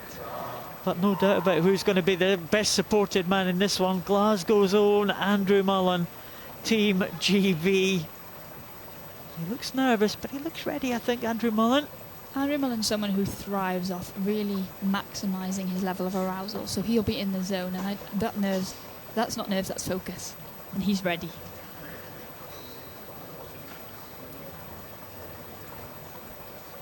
Andrew Mullen doesn't do nerves. This is a long wait here for these swimmers. It's not going to help them. I quite like the little bit of a delay before the start, because I was quite confident about handling it, and I knew some of my competitors didn't quite handle it in the same way as I could. So I didn't mind a little bit of a delay at the start here. And these guys, of course, will be right there. Iroglu, great rival of Mullen's there in lane 5, employing that start. He's got no arms at all. He's in holding that band in his teeth there. James Scully there we see in the flag of Ireland on his cap. Cameron Leslie, another New Zealander who goes in there. And a great start there from Iroglu from Turkey. And Mullen is now chasing his great rival, the Turk, in lane number 5. Andrew Mullen really excelled at the European Championships last year, but he'll be looking to put a stamp on the World Championships and make that step forward ahead of Rio 2016 next year. Well, it's a good start there by Mullen, and a good follow-up there from Iroglu in second place. Going well in the outside lane is Lopez Diaz from Mexico, but Mullen will take that one in a time of 37.29. Andrew Mullen. And that is an excellent time there from Andrew Mullen. And he will be pleased with his morning's work. Ricardo 10, well, we said he had to be close to his best to qualify here. Looks like he is another one just getting a feel of the water in these early heats. Great swim from Andrew Mullen there. He looks happy, he looks controlled, and he looks comfortable. And he'll be excited for tonight when the crowd are firmly on his side. Well, you see from the graphic there, 37.29. And that is a British record and a European record for Andrew Mullen there. So that EU means European record there. And Cameron Leslie, also an oceanic record for the New Zealand swimmer. Cameron Leslie's an example of an athlete who swims very similar to Andrew Mullen. He's not a backstroker, but he'll enjoy that. And that's a great finish. Andrew Mullen completely used the full length of his left arm there. And that's his major impairment. So to finish on a full stroke, he'll be happy with. And there's Andrew Mullen. He'll be very happy. A personal best time in the heats this morning. He is really in great shape, the man there, the local man from right here in Scotland. He's just made a move, actually, south of the border down to the Manchester High Performance Centre for British swimming, and he will come into this not quite knowing how that will have affected him, but obviously, clearly, nothing wrong with his swimming at the moment. Iroglu in second position there. He may challenge for the medals tonight, but another man who will definitely challenge for the medals will be this man, the world record holder, Daniel Diaz, the all-conquering Daniel Diaz, Brazil's most successful ever Paralympian. There is the result of the first heat confirmed. Andrew Mullen, new European record there, 37.29. The young man in great form. Iroglu and Leslie second and third. New oceanic record for Cameron Leslie. It'll be interesting to see how Daniel Diaz responds to the message that Andrew Mullen just sent out.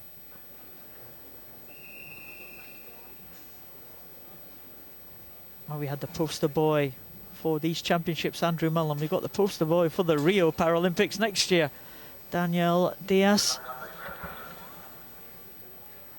We also see here that the new backstroke starting block is being utilised for the first time in para swimming competition. So that should probably, especially someone like Andrew Mullen and Daniel Diaz, we would see that affect their time in a positive way.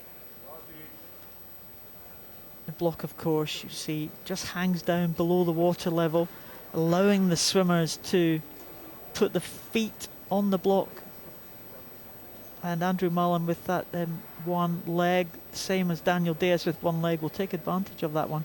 Suzuki, Tiagonov, Larson, Vo, Diaz, Vereshkai, Zhang, Shurin and Kwasi. That's the lineup for this second heat. Daniel Diaz won't quite know what to expect here because he's yet to swim the 50 backstroke in competition this season.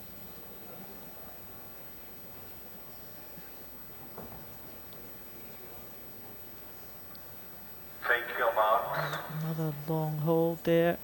A couple of different techniques applied at the start there. Zolt Bereksai, medalist in the last 6 Paralympic Games at 50 backstroke, the Hungarian. But he's behind Daniel Diaz. What a turnover from Daniel Diaz in the early stages. Yeah, he's got a very high stroke rate, and that's one of the keys to his success. He's already a body length up at halfway, and he's coming into Glasgow off the back of a training camp in Tenerife. So he's back. He's been on European time for a while, and he'll be excited to race here today. Well, just as I said that his turnover was very high, he just slowed it down, and he came in to the second half of that race 37.4 for Daniel Diaz. Not quite as fast as Andrew Mullen. No, that'll see Andrew Mullen take lane 4 for tonight, and that'll get the crowd going a little bit extra, but Daniel will use the crowd and pretend it's for him. He's a very experienced man, and he'll just use it to prepare for next year, because the Raw's going to be incredible in Rio. Well, it's not his country's most successful Paralympian for nothing. Daniel Diaz looks like he was just easing back in the closing stage. He's still working pretty hard though as he comes into that final touch there, but Daniel Diaz will be pleased with his morning's work, and the world record holder should progress to the final just behind Great Britain's Andrew Mullen there. Looks like Zolt Bereksai, the experienced Hungarian, in second position. Can he get back onto the medal podium again? And Tang Ton Vo, medalist at the Asian Games for Vietnam, he will also be in the final. There is the list of the finalists. Mullen, that European record, in first position for tonight's final, ahead of Diaz, ahead of Eroglu, Bereksai, Vo, Cameron Leslie, Jonas Larsson and Lobes Diaz. That's the lineup for the final this evening in that 50 backstroke.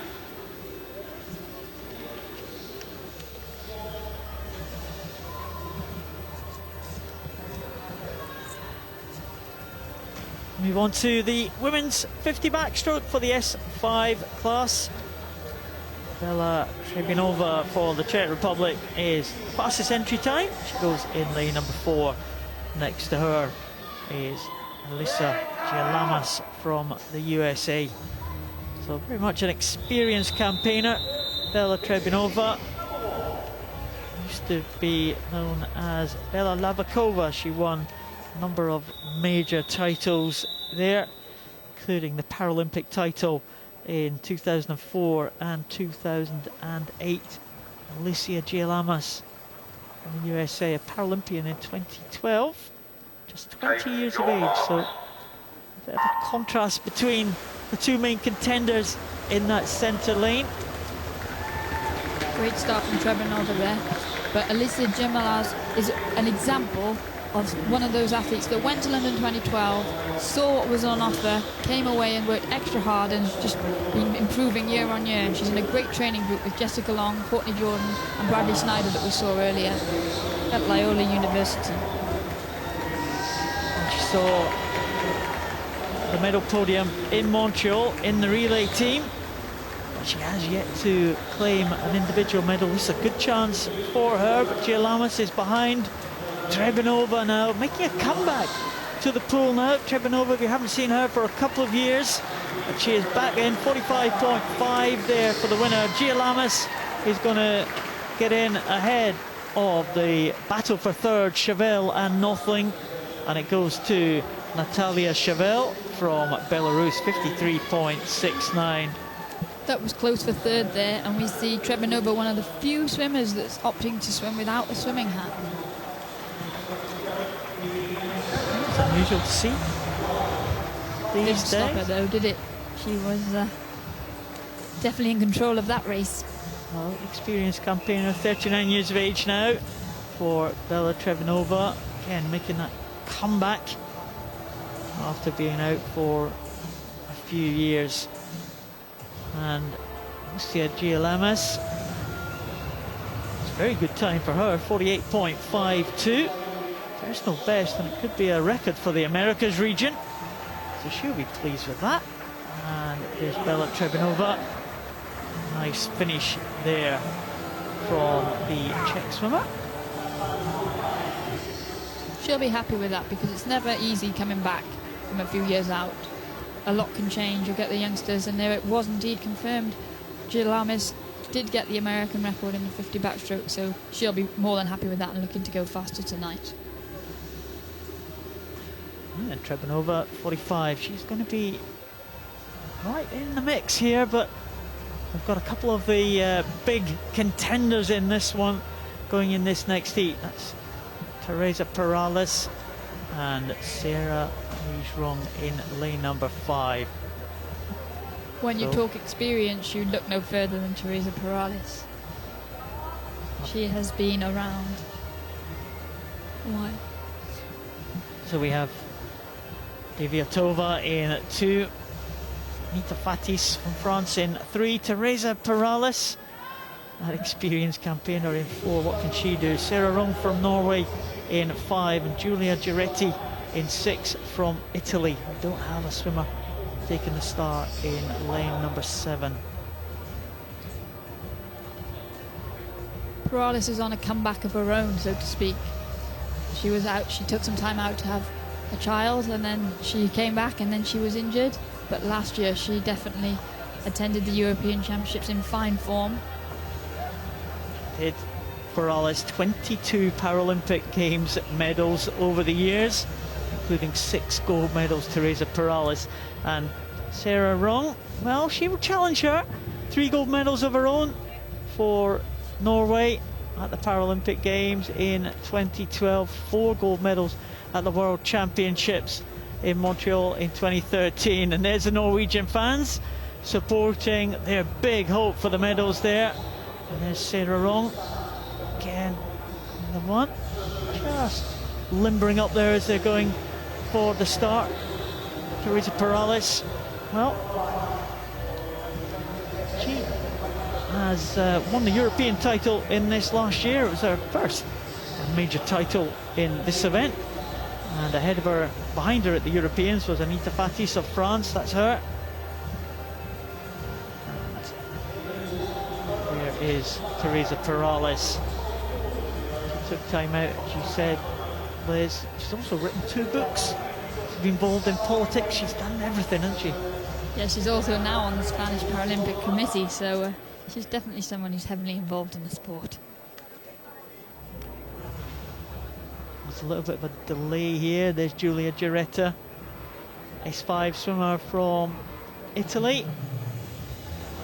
Italians had a great European Championships last year. Federico Morlacchi, she mentioned earlier, Ariola Trimi as well.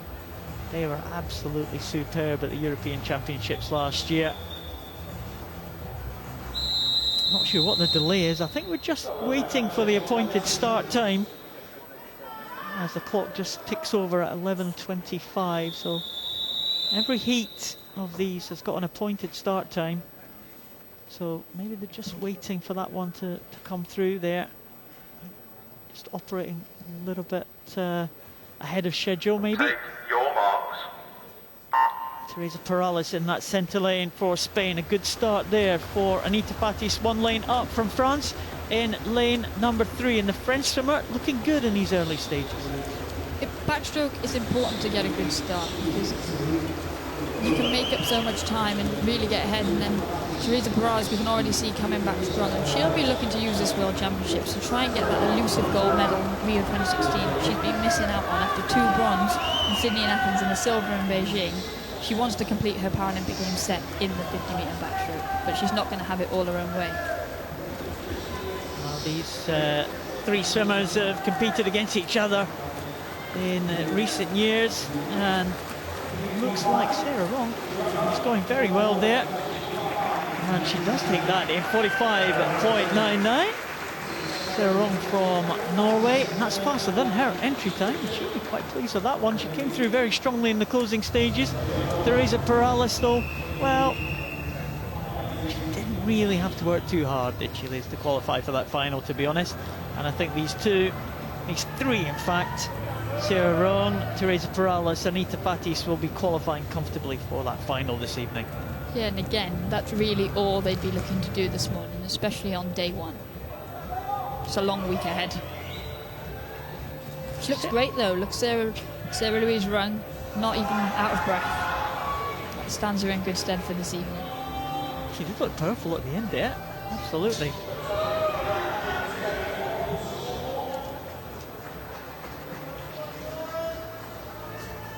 So Sarah Rong leaving the water now. She'll be pleased with that heat swim. She, as you said, Liz, got busy schedule this week. I wonder what the swimmers swim number of events, don't they, at these championships? It's a hard shift over the week of the 7 days of competition. I think they really use this week though as a training tool and a competition test to see, as they're only a year out from the Paralympic Games, they really want to see what events are going to work for them next year. And there's a 9-day, 10-day program at the Paralympic Games, so they'll have a few more days to get ready, and the results are in. Yeah, Sarah Louise Rong, Teresa Perales and Fatis. All three in that heat. And there's the qualifiers for the final this evening.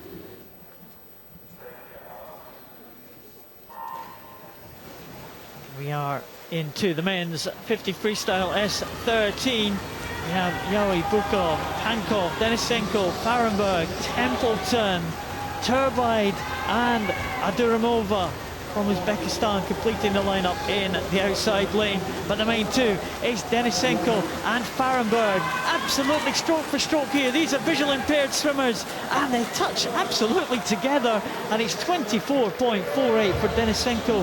He gets the touch by 2/100ths of a second, and that is Denisenko from Ukraine in lane number 4. But Carlos Farenberg just 2/100ths behind in 24.50. Very tight contest there for that 50 freestyle. And an American record from Carlos Farenberg there, and he'll be over the moon with that because it's been a long time since he's actually done a personal best. But he trains with the great Andre Brazil at home in Sao Paulo, so you can't ask for a better training partner than that over 50 freestyle, can you? Yeah, the great man indeed. That was a close finish, wasn't it? Wow, very, very tight there. Denisenko just getting the touch. Again, these swimmers with a visual impairment, they won't have much range of vision, so it's very, very important for them to try and spot their finish, count their strokes. Denisenko takes that one, Farenberg in second, and Pankov from Uzbekistan in third position. Could we have an Uzbekistani medalist at the World Championships for the first time? Swimmers are up for the second of the two heats. Latika from Finland in one, Izatau, Jason, Boki, Golontovsky, Antalfi, Smagin and Salguero Ateza. Ihar Boki has really dominated this event over the last a number of years, so it'll be interesting to see if anybody can compete against him today. He is the world record holder in a time of 23.21. That is Izatau, Damir Izatau. Not sure if he's shaved down yet, Liz. Maybe he's saving it for this evening. Must be confident of making that final. It is going to be tight though. Ihar Boki, the world record holder, 9 gold medals to his name from his previous 2 World Championships. Golontovsky next to him in lane number 5. Also Jason from Australia on one lane up in the yellow cap. But Ihar Boki, there is no one to touch the man from Belarus. He looks absolutely dominant here. 23.21 is his world record, and he touches in 23.43 ahead of Braden Jason and ahead of Golontovsky in third position. Great swimming from him. Championship record to take off the Ukrainian Denisenko from the previous heat that he did way back in Montreal. So things are looking good for tonight. It'll be an interesting race. Well, Ihar Boki He's looks absolutely dominant there. 9 gold medals, I said, from his previous World Championships outings in 2010 and 2013. And that was very, very close to his own world record time of 23.21. So really fast stuff from Ihar Boki. 23.43, a championship record there. Braden Jason swam well in second position, the young Australian, and he will qualify for the finals in 4th position, because there are the finalists for this evening. Ihar Boki ahead of Denisenko, Fahrenberg and Jason. That is the top 4, and there is only 8 100s separating the 2nd and 4th swimmers. Be a good fight for the podium tonight, and now we're on to the female version of the event. Joanna Mendek will be the favourite for this one, ahead of Martha Ruther. Gomez Batelli goes in 2. Take your marks. Colleen Young in 3, Mendek in 4, Ruther in 5, Prue Watt, the experienced Australian, in 6, and Stabroska in 7.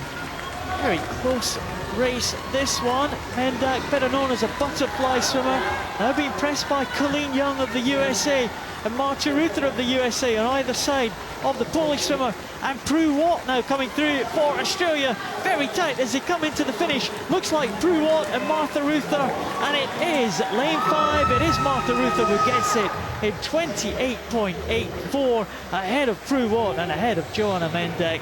But that was very tight indeed, Liz. That was a great race, and Prue will be over the moon with that, because she's actually back after a little sabbatical after London 2012, and I was speaking to her last week, and she told her coach she didn't even want to know what race she was swimming until the day before she was swimming it, because she's trying to take a lot more of a relaxed approach to her swimming career this time round.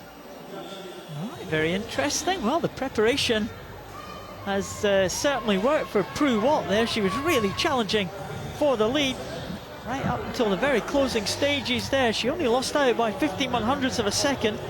Nice finish there from Marta Ruther from the USA. We didn't quite catch the finish of Prue Watt, but again, these visually impaired swimmers, it's pretty good stuff there from Martha Ruther. 28.84 for the American, getting ahead of Prue Watt. The Australian 28.99, and Joanna Mendek had a real fight on her hands with Colleen Young for 3rd position, 29.26 in that first heat.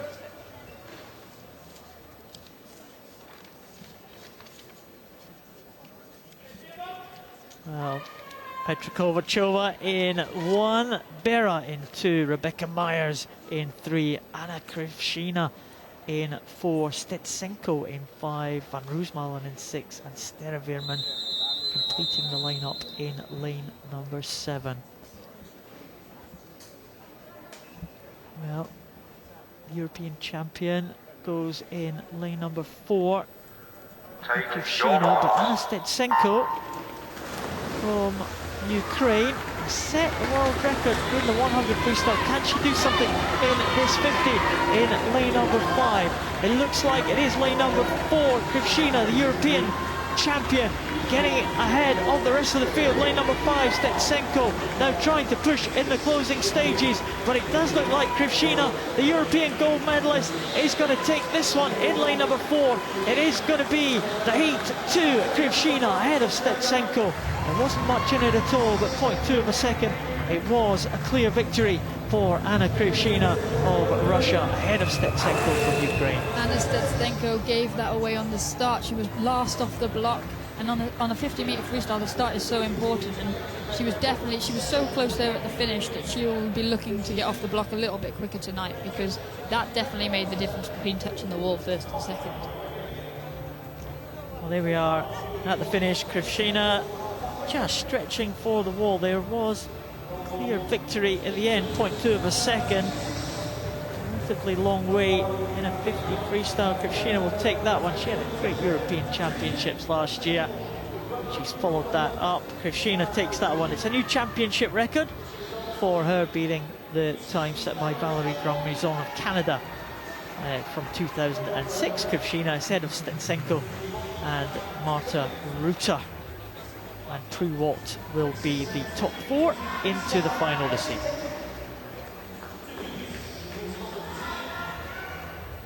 Up next, you've got the big guns. Andre Brazil, that we were talking about earlier, going in lane 4 of this first heat. He'll be looking forward to getting his campaign started this morning. Well, he is the world record holder, Andre Brazil, in this classification. It's the S10 classification. Swimmers with a minimal physical impairment. And there is Andre Brazil. Thomas Deutsch goes in 1, Michael Anderson in 2, David Levesque in 3, Brazil in 4, Dmitry Grigorev, the European record holder, in 5, Guy Harrison Murray in 6, Rick Pendleton in 7. Well, great start there from Andre Brazil. He's trademark straight arm 50 freestyle there, taking him ahead of Dmitry Grigorev, the Russian, and also David Levesque, the Spanish swimmer, the vastly experienced Spaniard there. But Andre Brazil, he is just easing back there, and this looks very good for Andre Brazil in 24.36 for Andre. He definitely turned it off there coming into the last 5 meters, and his stroke rate dropped considerably. He'll be looking forward to good preparation ahead of Rio 2016 next year, and he's got good home domestic competition from this next heat from Felipe Rodriguez in lane 4. Well, Andre Brazil looked very good. I love watching Andre Brazil swim. He is absolutely superb. He's been a real star over the years since he burst onto the scene at the World Championships back in 2006. He's been on top now for a decade, and Andre Brazil still looking in very, very good shape there, easing back to 24.36 for the victory. He's been a trailblazer for the S10 classifications across a range of events, and now he's becoming a victim of the young pretenders chasing at his heels and starting to catch him up, so we'll see how they target him this week. Grigorev was second, David Levesque in third position in that heat as we move on to the second heat of this 50 freestyle. We have Van Heerden from South Africa next to his teammate Kevin Paul, Bartosinski from Russia in 3, Felipe Rodriguez in 4, Nathan Steen in 5 from Canada, Lin Furong in 6 from China, and Pumipu from Estonia in 7. Well, what can Felipe Rodriguez do? I think you've got a vested interest in this one, Liz. Felipe Rodriguez into the lead quickly, the Brazilian in the centre lane. He has been swimming well all season, and he gets to race Andre Brazil a lot at home, but Nathan Steen should not be ruled out here because he is a big guy, and he's definitely got the height advantage over Andre and Felipe, but it looks like Felipe might get the touch. Well, Felipe does get the touch by 0.18 of a second. And the time for Rodriguez, 23.89. And he'll be happy with that, Liz. I think we should explain maybe your vested interest in Felipe Rodriguez. Yes, so maybe Felipe has been my partner for four years now, and he spent a lot of his time after London training at City of Manchester Aquatic Centre. But this final year leading into Rio, he's going home to gain the benefits of being where it's all going down next summer. He looks happy with that. I hope he's happy with that. And Nathan Steen, he did really well to get the silver medal in London, actually. And he's come on leaps and bounds in the 50 freestyle. He tends to die off in the 100 freestyle. So this will be the one that Nathan's looking to challenge Andre and Felipe in. A little bit of a cheeky wink there from Felipe there. 23.89 for Felipe Rodriguez. Nathan Steen in second. Kevin Paul from South Africa in third position. And there are the qualifiers for the final this evening. Felipe Rodriguez with a big advantage there. Nathan Steen second, Brazil in third. A great mix of the guys that have been around a very long time. Good to see David Levesque still swimming. And there we are for the next heat. It is the women's S10. 10 swimmers there. Murphy, Zhang, Tai, Molenkamp, Rivard, Zuiderveld, Jablonska, Savadowska, Hernandez Santos and Morkori from the Faroe Islands completing the lineup in lane number 9. In the centre lane is Aurélie Rivard. Next to her, Chantal Zuiderveld. the 14-year-old from the Netherlands. Great European Championship she had last year. Rivard, though, back in the pool where she won the Commonwealth Games bronze medal last year. Rivard into an early lead, but Molenkamp going well too for the Netherlands. This is a packed event, and everyone using it to get ahead of the game for the rest of the week. But the Dutch are incredible at this event, but it would seem that Aurélie Rivard is taking the lead and will finish half a body length up, which is a lot in 50 freestyle. Very good time for Aurélie Rivard, 28.03. That's faster than her entry time. She swam here at the British Disability event back in March, and she set personal best that time. It looks like she's just done another one, an America's record, 28.03 for Aurélie Rivard, and that is a very impressive time from the young Canadian. She'll be looking to break the 28 mark tonight. That's a big barrier in women's S10 50 freestyle. She looked very chuffed with that one indeed. Aurélie Rivard just missing a hand there. This is the class for swimmers with minimal impairment. Aurélie Rivard will take that one. 28.03, the two Netherlands swimmers following her home, Molenkamp and Zuiderveld. It should be enough to qualify them for the final, but it all depends what happens in this heat. Second and final heat sees Nell Roulet, Cristiano Zapata, Lena Vats, Ryabova, Summer Mortimer, Sophie Pascoe, Elodie Lorandi, Iriaki, Bianca Papp and Lucas Sos. Well, you talk about a packed heat. The previous one, my goodness, this one is absolutely packed. Sophie Pascoe, the world record holder. Summer Mortimer next to her from Canada, the Paralympic gold medalist. Elodie Lorandi, the Paralympic bronze medalist from France, who really pushed Sophie Pascoe at the World Championships last time in Montreal. But this should be very good. Sophie Pascoe, another one back in the pool that she won Commonwealth gold here last year. She is in lane number 4, but going well in lane number 5 also is Sophie Pascoe in 5, but Summer Mortimer in 4, and Pascoe will take it by just 0.2 of a second ahead of Elodie Lorandi there. But the big three it was getting in. We'll see Aurélie Rivard taking that top spot into the finals tonight. She'll have the honours of swimming in lane 4, but Sophie's an experienced athlete and also another one with a huge programme this week, so she will have been able to conserve a little bit of energy in that second half of that race.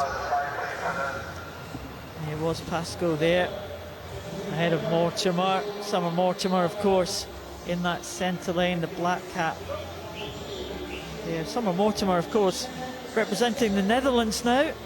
Used to her representing Canada, but she switched allegiance to the Netherlands. Her parents, one was Canadian and one was Dutch, and she's chosen to swim for the Netherlands team here after London. That also means that her and Sophie didn't have the chance to race last year because Sophie was down at Pan Pacific Championships, whereas Summer was swimming at the Europeans, and the results are in. Well, Rivard will be fastest into that final. So maybe a little bit of a shock there. The big names, Pascoe, Mortimer and Lorandi. That is going to be a great final. I'm going to be looking forward to that one. That is going to be superb.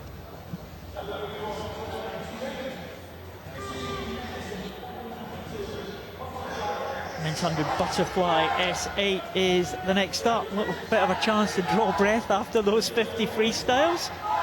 We have Aikwad from India in lane number 2, Mortensen from Denmark in 3, Denis Tarasov in 4, from Russia, Evgeny Zimin from Russia in 5, and David Carrera from Portugal in lane 6.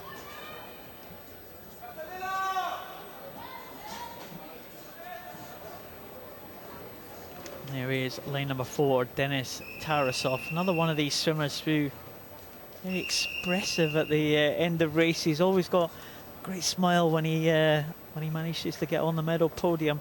But Denis Tarasov, he will be the man certainly to beat in this one. He has the fastest qualification time in 102.46, and he is going to be very, very tough to beat. 2 golds at the World Championships the last time in the 50 and the 100 freestyle. And there's European record holder. You see a lot of the swimmers using the speed that they get in 50 and 100 freestyle and then transferring that over to the 100 metres fly, and you can see there's already a body length up coming into the turn. 28.0 for that first 50 metres. He'll be happy with that, and hopefully he can hold that in the second 50. Very comfortable there for 28.0 for that first 50. Very good indeed for Dennis Tarasov. Stretching away from the others here. Looks like Mortensen from Denmark, one lane up there as we're looking at it, in second position, and Evgeny Zimin, the Russian teammate of Tarasov's, in third. But this is a very good time, 101.4, and that was 101.47 for Tarasov. That looked very easy indeed, just about a second outside the world record, which is stood since 2010, held by Peter Leak of Australia, but that looked very comfortable. We see a range of styles on show in that race as well, but he does swim similarly to Peter Leak with an all-over impairment due to cerebral palsy. So sometimes they have the benefit. Years ago it was an argument that the one-armed swimmers had the benefit, but over the years these guys have learned how to swim a 100 fly efficiently. Yeah, well, the S8 swimmers, as you said, Liz, you see a lot of the one-armed swimmers. We have Giles Long here with us later today. Giles is a big exponent of the one-armed butterfly, pioneer of that one-armed butterfly stroke. There's a result of that first heat. Dennis Tarasov takes that ahead of his Russian teammate Evgeny Zimin, and it was Carreira from Portugal ahead of Mortensen. A very close contest for second, third and fourth. Second and final heat of this men's S8. Onea, Tsuri, Rozoy, Jesse Angles, Andre Gulen and Robert Griswold. Take your marks. Charles Rozoy, Jesse Angles should be main contenders in this one. Jesse Angles not getting off the blocks too well, got a low leg impairment, but Rozoy, one of these one-armed butterflies. You see the top four so far all swimming with the use of one arm. They have an arm impairment from certainly above the elbow, if not directly from the shoulder. But Charles Rozoy, he is the Paralympic champion, he's the world champion, and he looks like, in fact he's not the world champion, he's the European champion. He's been the European champion 3 times in a row, but he is the Paralympic champion. And the Frenchman stretching away ahead, looking very good. Yeah, he burst onto the scene back in 2009 at the European Championships in Reykjavik and really hasn't looked back. And this one-arm stroke really has stood him in good stead, and he's developed it massively over the years to get down to the times that are competitive and allowed him to become Paralympic champion. Not quite as fast as Tarasov in that previous heat, 102.999. He would be very comfortable with that one. Charles Rozoy. There's the French, they're happy with that one. Their man will be into the final in a time of 102.90, so the Paralympic champion. He's trying to claim his first world title. It would be nice for him to complete the set. As I said, 3 times a European champion, Paralympic champion. He glided into both the turn and the finish there, so he'd hope to have a bit more time tonight that will close the gap between him and Dennis Tarasov. Well, he's got about a second or so more to make up. That's Andreas Onea.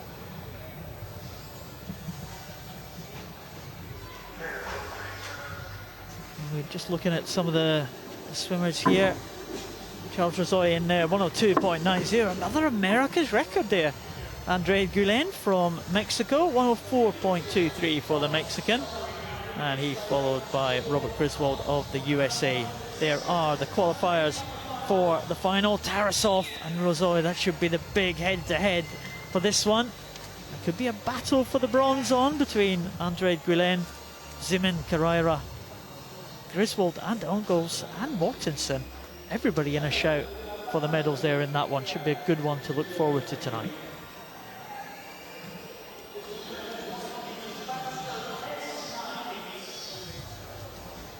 We see the backstroke start pads going, the new block going back into the water to signify the S900 metres backstroke about to commence, and there'll be good home interest in this in the second heat with James Crisp.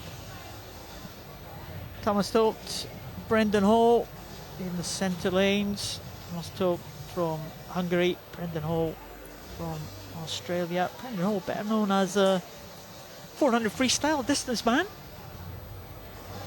We saw him over the 100 freestyle last year at the Commonwealth Games, taking a bronze medal. See him over the backstroke now. He's got a very fast backstroke this year, 105.61. So he's certainly no slouch on backstroke, and he could challenge for this.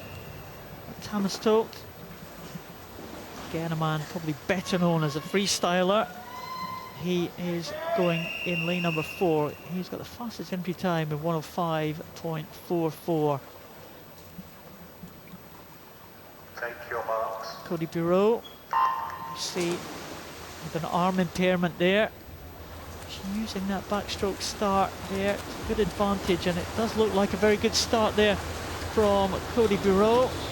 And also Kasaba Mellinger also going well for Hungary in lane number 7. You'll see the arm amputees really trying to maximise the 15 metres that they're allowed to go underwater off both the wall from the start and the wall from the turn, and it's something that Matthew Cowdery did so well and why he dominated this event for so many years. And as they come into turn, Toth is in the lead, but actually from their entry times there's not that much to separate about the top 6 guys, so it's interesting. They're going to have to go for it this morning to make sure that they don't just miss out on the place in the final. You certainly want to be in the top 4 in this first heat at the very least, and it does look like the 4 swimmers are maybe stretching away from the man in 5th position, Jesse Reynolds from New Zealand, but it is Vincitic of Croatia in lane number 2 coming through strongly, but I think it could well be Brendan Hall who's going to take this one. Brendan Hall will take it 1 second ahead of Vincitic, the Croatian, and Cody Bureau. And a good start there. Cody Bureau, an experienced man from the USA, but a good time at the finish by Brendan Hall. A very good time, in fact, 105.04. Good swim there from Brendan Hall in that heat. That's the best time for Brendan Hall, but obviously to get his regional record he's got to go up against the big man Matthew Cowdery, so a few more seconds to chip off before he's in those realms. Brendan Hall there, a leg amputee. It's good. S9 class is where the kind of single limb leg and arm amputees kind of come together. And there's always been a big argument as well, who's got the advantage? Is it the leg amputees? Is it the arm amputees? If you think about Matthew Cowdery, the Australian, the great Australian arm amputee, swum against Brendan Hall many times. Brendan Hall takes that one, 105.04. Vincitic in 2nd, Cody Bureau in 3rd position, Thomas Todt in 4th. Keep an eye on that time, 106.67. That'll be the target for these swimmers in heat number 2. Bartnick, Skaluki, Timothy Hodge, James Crisp, Patrick Biscup, Timothy Diskin and Jendi Pangabeen.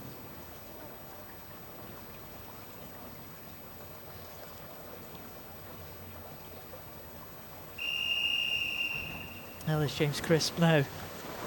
Well, what can Crisp do?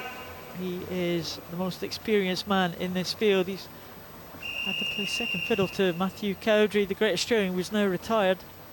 In recent years, can it be another global title for James Crisp? Patrick Biscup will have something to say about that, I'm sure. The young Polish swimmer. And the 14-year-old Australian Timothy Hodge, who has been in great form this year in the yellow cap, at the top of your picture there, just next to James Crisp. But it's Crisp ahead of the 2 young men. Timothy Hodge 14, Patrick Biscup 17.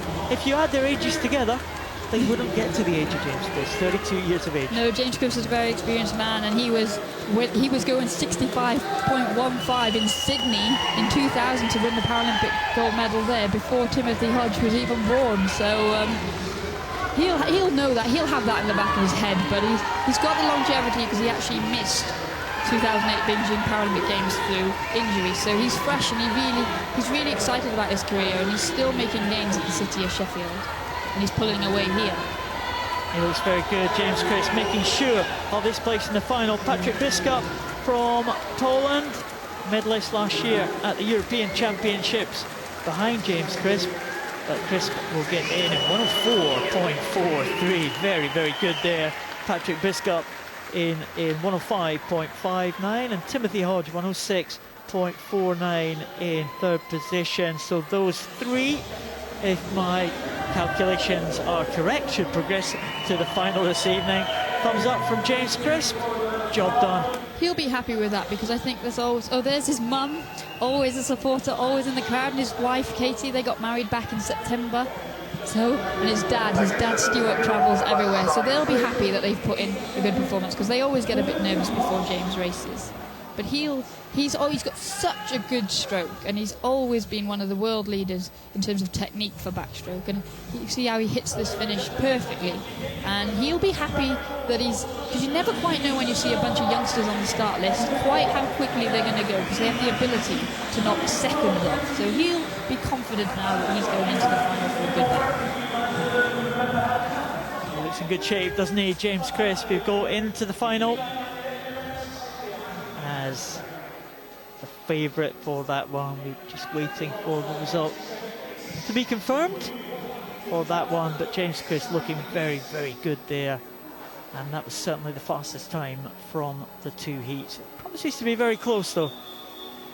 Will it be close here in the women's 100 backstroke? Nuria Marquez Soto in the centre lane, the full lineup: Ketua, Elliott, Konkole, Marquez Soto, Aspden, Linting and Ellen Keane. Bring you confirmation of those men's S9 results as soon as we have them. Nuria Marquez Soto, Spanish swimmer, again, real kind of young field here. A lot of youngsters in this one. We have Konkole from Hungary there, 13 years of age. Sofia Konkole. Marquez Soto we just saw in the centre lane. We have Hannah Aston, just 15 years of age, from the USA. And the experienced lady of the field, 16 years of age, Nuria Marquez Soto from Spain. They'll respond one of two ways here, these youngsters, especially Hannah Aspen, the American, who this will be the first time that she's competed against a world stage. She actually went across to Berlin back in May, but this will be the first time that she's been in this kind of arena, and it'll be interesting to see whether she takes the bull by the horns and really stamps down a great swim, or the occasion gets the better of her. Obviously we hope it's the former. Ellen Keane in this one from Ireland. We saw big support for Ellen Keane in the crowd. I wonder if we can spot her mum and dad in the crowd. I'm not sure if they kind of they're a little bit inconspicuous. Yes, hidden away. Conspicuous. Not sure if we're going to see them, but there they are. Ellen Keane's mum and dad. Oh goodness. There's certainly no mistaking who they're supporting, the Irish support. Ellen Keane. Backstroke not her number one event, but she's got big events to come later in the week. Another one of these swimmers who just getting a feel for the water. It is a big event for the three youngsters though in the centre lanes.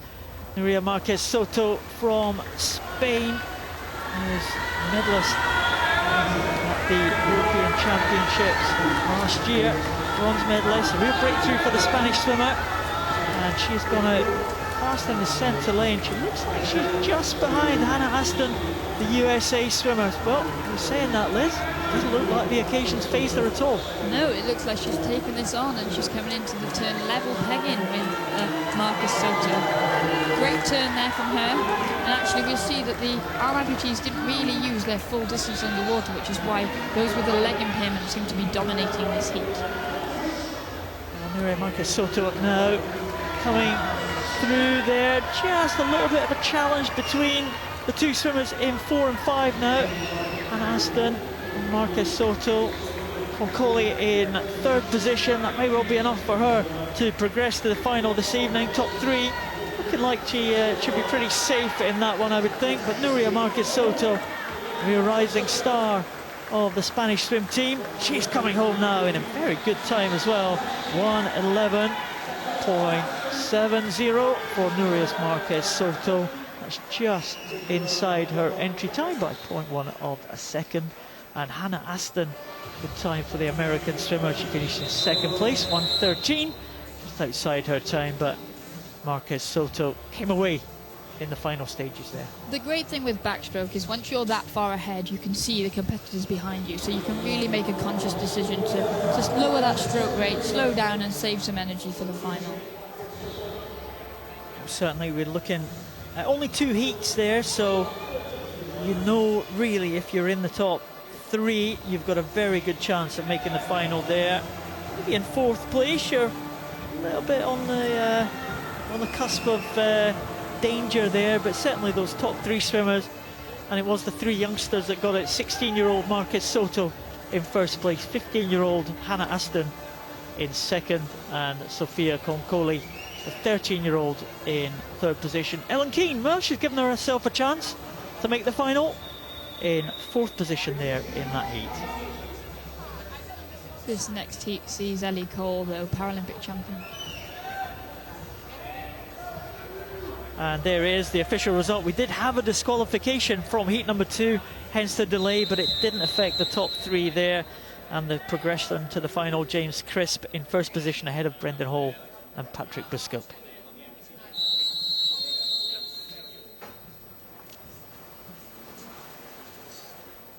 And we are now on to heat number 2. Mai Ichinos from Japan in lane 1, Valerie Kukanova in 2, Elizabeth Smith in 3, Ellie Cole in 4, Kearney in 5, Emily Gray in 6, and Ashley McConnell in 7.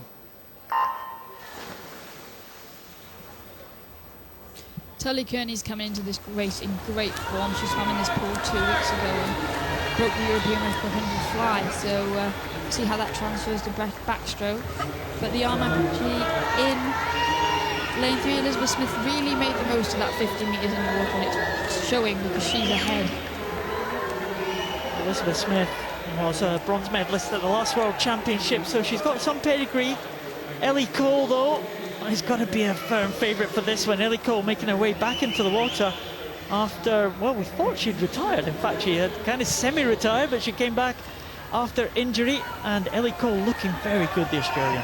Yeah, so Ellie Cole actually had double shoulder reconstruction after London 2012 Paralympic Games and wasn't sure that she'd ever make it back into the waters. She, Paralympic champion, only missed the world record there with the great Stephanie Dixon by 12 100ths of a second, but now, since her surgery, she can't actually get full range of motion. So she's been working more on her freestyle sprint events, but there's no problems here as she comes into the wall.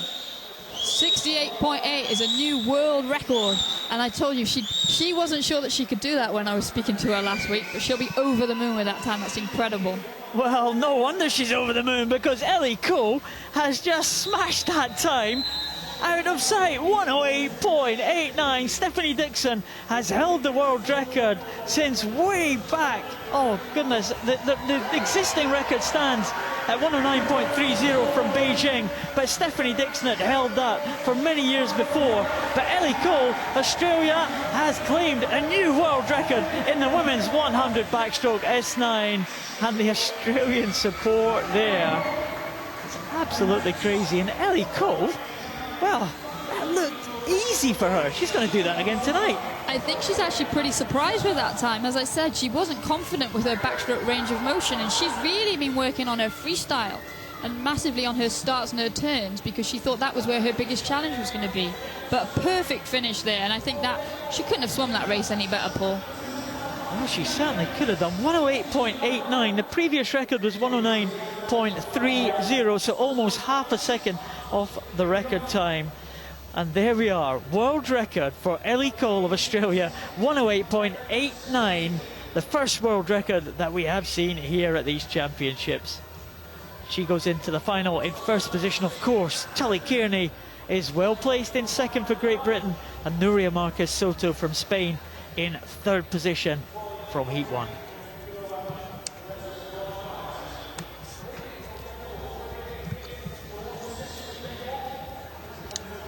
start list for the men's 400 freestyle S6, the first heat. We have Ahmed Ali from Egypt, Su Ching from China, Regan Wickens from Australia, Andrei Granichka from Russia, Dara McDonald from Ireland, Yoav Belinsky in 6 from Israel, and Georgios Spaltos from Greece in lane 7.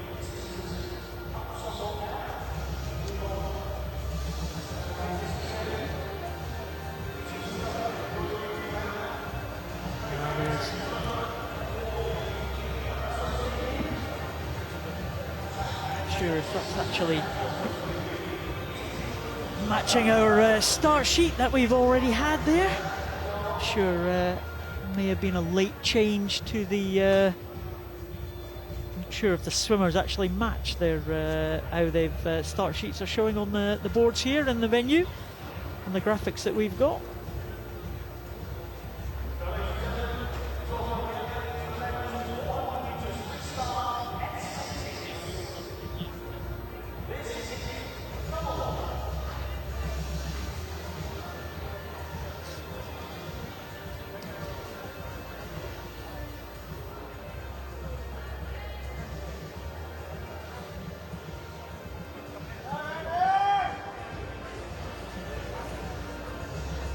There's Darren McDonald.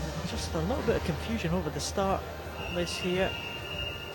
He seems to be progressing. Our scoreboards and our graphics are not quite catching up on each other, but I'm sure they will as this race progresses. I think what we do have is Komarov in 1 for Ukraine. Hamish McLean from New Zealand. That's a good Scottish name for you, Liz, in lane number 2, the New Zealander. Regan Wickens in 3, Andrei Granichka in 4, Dara McDonald in 5, Kosuke Oyama from Japan in 6, Nelson Crispin in 7 from Colombia, and Carl Florsman in 8 from Sweden. So Dara McDonald out to an early lead here, the Irishman. He was a Paralympic champion back in London. The first time Ireland had won a swimming Paralympic gold medal for 12 years prior to that, and they got 2 in London. Great performance from the Irish team. You'll see a range of impairments in this category, and as a result, each swimmer will pace the race very differently. And now McDonald's gone for it from the word go, because he knows that the guys who've got a bit of a leg kick will bring that in the second 200 metres. Kind of an event which was dominated by Anders Olsson from Sweden for many years, and Anders Olsson retired after the London Games, so a little bit of a void to fill there, but Dara McDonald could be the man to take that home. Granichka in second position next to him in lane number 4, and also going well in lane number 7. Looks like Nelson Crispin, who's been very strong on the sprint distances and also building up to the distance events as well. He was the man who took medals, of course, in the World Championships in Montreal 2 years ago for Colombia. So it'd be good to see him make a challenge for the medal podium. But Dara McDonald goes over ahead of Granichka, so 0.4 of a second. Not sure if it is Spaltos. I think it is Nelson Crispin in 3rd position at the moment, the Colombian, but looks like a little bit of a battle brewing here as they come to the halfway stage. Dara McDonald has got now a fairly slender lead over Granichka, the Russian, in lane number 4. In the distance events, it's actually quite nice, and the athletes appreciate having a bit of competition, because it's very easy to, if you're way ahead, to switch off too much and then not be prepared for the final. But these two have got company in each other, and it'll push them to a solid heat swim to test the barriers and test the boundaries so that they're ready for tonight. It's only half a second in it, which over 400 freestyle is not a lot at the midway turn. Well, McDonald looks like he's working fairly hard here. He got off the wall pretty well. 2 heats in this one, of course, and again, swimmers will be trying certainly to get into the top 3 positions to make the final. and it's not guaranteed, of course. It just depends what happens in the following heat.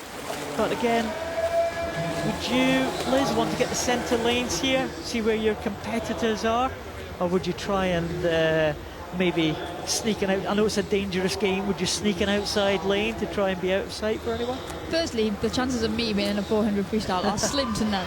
But yeah, I think it's very important. It comes down to tactics, and you want to be in a position where you can see all the lanes. So the centre lanes are obviously the best place for that, so that you don't have anybody creeping out on you from the outside lane that you didn't spot, because you can't really swim a 400 metres all out from the gun, because you won't make the full race. So yes, these guys' positioning is important for tonight's final. The lead has reduced to 6/100ths of a second. Darren McDonald getting off the wall a lot quicker than Graniczka. Graniczka with no power from his legs at all. It's all upper body from Graniczka. Darren McDonald with those multiple amputations on all 4 limbs here. He's using the limbs that he has got to good effect there at the turn. And Graniczka, although he's coming back on the Irish swimmer, when they get to the turn, Darren McDonald seems to go away there. McDonald coming in now, that final turn. It's a good push off there. Graniczka coming in with his hand, having to push his whole body off with his arms too. Graniczka seems to lose a lot of time around the wall because he's quite tall, and as you said, his legs just drag behind him, so he's got to push all of his weight with that one hand. But now look, he's catching up with Darren McDonald, and they've got a bit of a race on for this final 25 metres. Well, he's certainly got a longer arm span than Darren McDonald. He's going to use those long arms to good effect. Graniczka, I think the Irishman is going to hold on there. Darren McDonald is just going to about take this one in 5:11.26, just 0.3 of a second ahead of Andrzej Graniczka. That was a nice little tussle there. Darren McDonald got away in the early stages. Graniczka really looked like he was playing with his pace in that, and now Regan Wickens has actually taken Nelson Crispin to get the 3rd place touch in that event.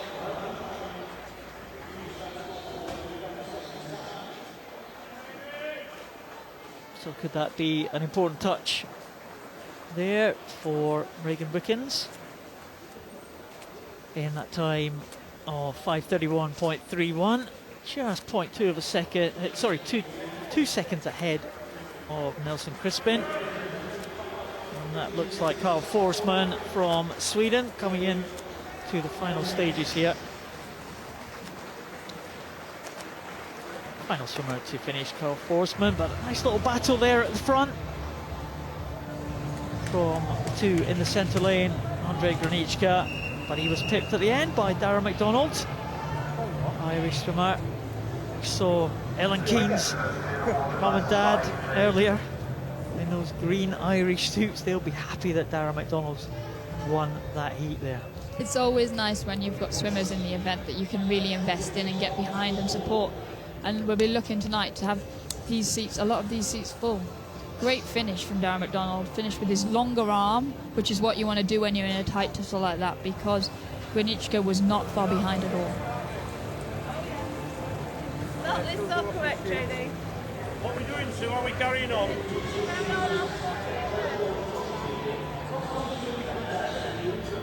There's Darren McDonald picking up his pass there as he goes in to collect his belongings and to go into his swim down, into his starting his preparation for tonight immediately after he swims that heat.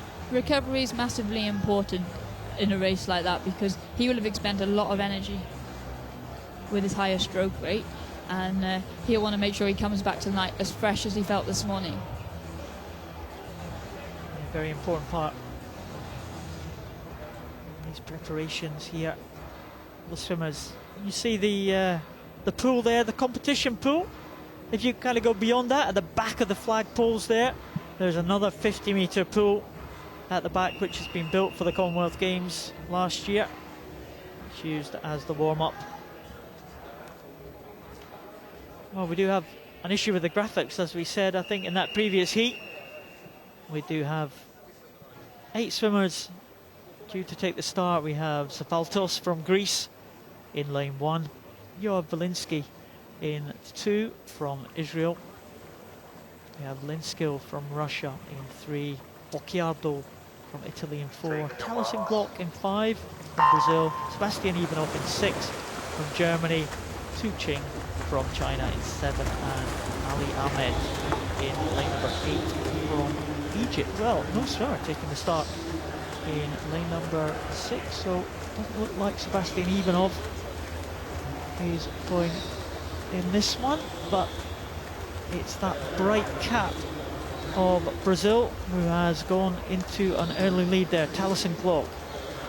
Yeah, he's renowned for his 100 backstroke actually, but he's really he posted a really good time in Sao Paulo back in April to give himself a shot at these World Championship titles and turn him first by 0.38 of a second, but I don't think he's going to have it all his own way because Lenski seems to be picking up the pace already and we're only into the second 50. And the 3 at the front here, looking like they are stretching away from the rest of the field, making sure of that final place in the early stages there. Taliesin Glock. Again, it's really an event that you kind of say the arm and leg amputees take part in, the distance freestyle. A good exponent, no, Taliesin Glock. He's going very well in these early stages. Bocciardo, he has gone off fast too. He was a Paralympic competitor for Italy, 21-year-old, 4th in European Championship, so he's hoping to get into the medals here for the first time at a major event. And the Italians, very, very good squad of swimmers, as we said, really built up over the past few years. I think he is definitely an example of one of those that's getting on the charge and making his way to hopefully a podium place this year and then definitely at Rio 2016. They look pretty comfortable at the moment though. They're all just spotting each other, marking each other and not letting Bocciardo get too far in front, but carrying each other to hopefully a time that would comfortably make the final for him. Well, Bocciardo's the fastest time in the world rankings this year, and he set that just a few weeks ago. And 5:01.68 was his time, and that would comfortably be ahead of the first heat if he was to repeat that. Italian on very, very good form at the moment. He's coming through to halfway now. Not going to be 5:01 this time unless he does a very good negative split in that second 200, but he is comfortably ahead of Taliesin Glock and Linskill. It's interesting to see that Sebastian Iwanov has decided to bypass this event because he actually won the European Championships last year, so maybe it's a tactical decision because he's also very good at the 100 metres freestyle. Well, let's hope there's no problems in terms of injury for Sebastian Ivanov. Maybe it is the case that he is just saving himself for the events to come later in the week. Bocciardo going well. Taliesin Glock, I'm impressed by the way he's holding on to Bocciardo here. He's working pretty hard there, and Taliesin Glock coming off the turn, as you might expect, he gets a little bit of propulsion off the turn there. That's pulled him up to the Italian. I think Taliesin Glock quite fancies this one. I think he's going to try and take this heat from the Italian here. I think with Taliesin Glock, for someone who's got such a one-sided impairment, he actually masters swimming a balanced freestyle very, very well, which is in the past where the people with two strong arms have benefited over the one-sided impaired people before. But Taliesin doesn't seem to be letting him get away, and he's actually coming back.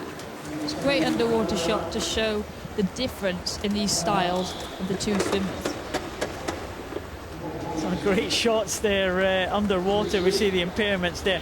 You see the rotation of the trunk there of Bocciardo.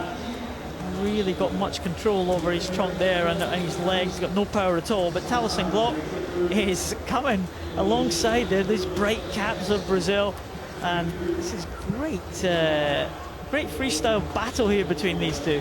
Taliesin Glock actually gained his amputations from an accident where he was hit by a train. So I think he's got that muscle memory of having all 4 limbs. If you watch the way that he swims this freestyle, he swims as if he's still got an arm and a leg in terms of staying square. And that turn, definitely, will he give the touch, or will he set off for second place? Well, he's shown Bicardio that he is right there in the mix, and he's going to be a danger. The Italian with that fastest time in the world this year at 5:01. That time's just slipped by, so we know the Italian has got a little bit more in the tank. But Townsend Glock is saying here, well, I'm going to be here, I'm going to be right alongside you for the final, and it is going to be a real battle for the touch here. Who's it going to go to? It does go to Townsend Glock in 5:16.75. Well, they didn't want to give way to each other at the end there. No, I think that's a strong performance for both of them. Significantly off their best times, that they'll have enough in reserve for tonight, but solid enough that they know that they're in a good place. No, they're not breathing too heavily at all there. Townsend Glock in 3rd position. Lenski has got in for 3rd position. In 4th position, it looks like Yoav Valinsky from Israel. Followed him in. We'll bring you confirmation of the finalists when we have them. We did have that problem with the scoreboard earlier. In line number 8. Now it looks like Ali Ahmed from Egypt, just getting in ahead of Safaltos from Greece. Ali Ahmed will get in lane number 8, and Safaltos in lane number 1. Final swimmer in the water in Su Ching is wait till you see Su Ching in the sprint events, the 50 fly and the 50 freestyle. That one good arm just goes around at some pace. Yeah, he's got a right windmill action, but it seems to make a difference because he's a very successful athlete in that sprint freestyle. 400 probably not for Su Ching. Again, another swimmer just getting a feel of the water on this first day of competition. 7 days of competition to look forward to here in Glasgow.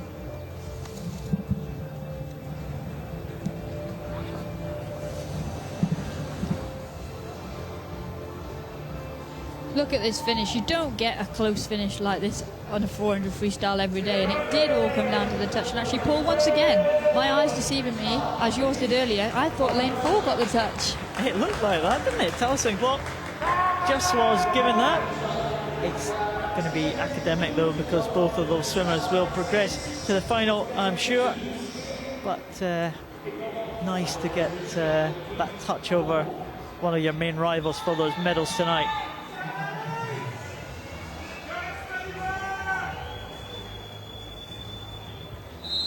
Well, we'll sort out the results from that previous one, but now we move on to the 400 freestyle for women, where you have Ayaya Tufik from Egypt, Lopez Gomez from Mexico, Simmons from Great Britain, Bjornsdottir Iceland, and Fanny Illes from Hungary.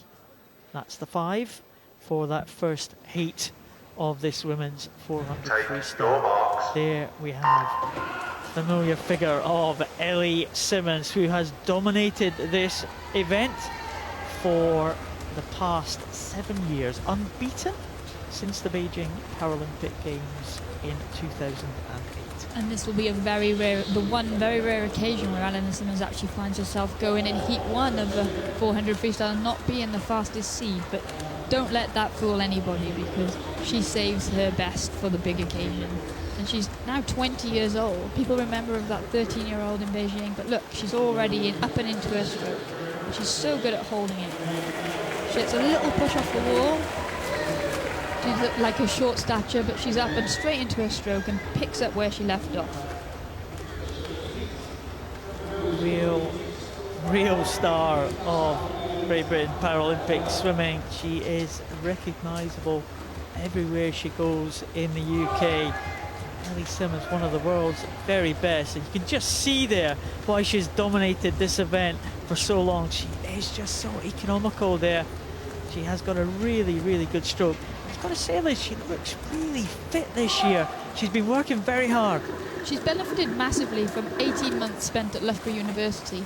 And she went into an able-bodied program out of her performance centre setup that she'd been in for Swansea for 6 years, and she just got like, it tests the boundaries of your physiological development and pushes your fitness, and she's definitely turned up here. And now she's back into Manchester, into the performance centre for British Swimming, and now she can get the final run into the Paralympic Games, all the fine tweaks that she maybe wouldn't get in a squad of 60 at Loughborough. Well, she is certainly looking fantastic. Whatever she has done over these past few years, it certainly seems to be working so far, because Ellie Simmonds is going away from the rest of the field. Just looking back, it's a good tussle for second position, but no one's even in shot. As Ellie Simmonds comes out of the turn, you see the other ones coming back the other way. So Ellie Simmonds has a lead of something like 15 metres as she comes up to the halfway point. So Ellie Simmonds is coming down to the halfway point. She set the world record at the Paralympic Games in London, where she had that great battle with Victoria Arlen of the USA. She was really pushed on that day, and I think she may well be pushed here as we see the swimmers in the second heat. But at the moment, she's coming down to the halfway point. When she set that world record, just to give you an idea, she went through in 2:39.37. So she's not very far away from that at all, just a second outside world record pace. Only a second outside world record pace, and if you look, that first 200 metres, she wasn't even using her leg kick. It was merely that her legs were merely there for balance. So she'll have a lot in reserve for tonight. And this is the best I've ever seen Ellie look. Well, she is one we talked about before. Some of the classifications, we don't really have a change of gear when you get into the final stages. I know that I suffer from that in the later part of my swimming career. I didn't have a change of gear. I just ran out of steam. But Ellie Simmonds seems to be one that can just turn it on the big occasion. We've seen her challenged a few times. We've seen people draw up against her. But in the final stages, she just seems to have something extra that takes her ahead of her competitor. I think Ellie's really coming of age now. And before, when she was younger, she would get in and she would race whoever was next to her. Whereas now she's really thinking about her performances and all the little bits, nutrition, physical training in the gym, psychology, balanced lifestyle, that allowing her to take the next step. I mean, she's already a phenomenal athlete, but she's challenged herself in other events, and that really helped her training program, because 400 freestyle, it's a hard event to train for, so it's nice to be able to mix it up. And as she comes into this last 100 metres, she has got a comfortable lead.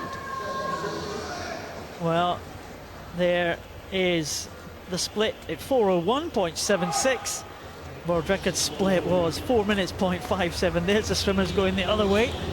As I said, it's still decent tussle for second position, but Ellie Simmonds now has that lead extended to something like 40 metres or something, 35 metres maybe, as she comes up to that final turn. But Ellie Simmonds looks really, really very good indeed. She's coming up to the final turn now, and the lead for Ellie Simmonds, certainly at that 300 mark, was something like 28 seconds ahead of second place Lopez Gomez and Ayala Trufik from Egypt in third position. But Ellie Simmonds on the way back, and look at the other four swimmers, how far behind they are. Ellie Simmonds, as she comes up now to 25 metres to go, she's coming up with 15 metres to go, and the other swimmers have still not reached that final turn. Ellie Simmonds is going to take this one. She's going to take it comfortably.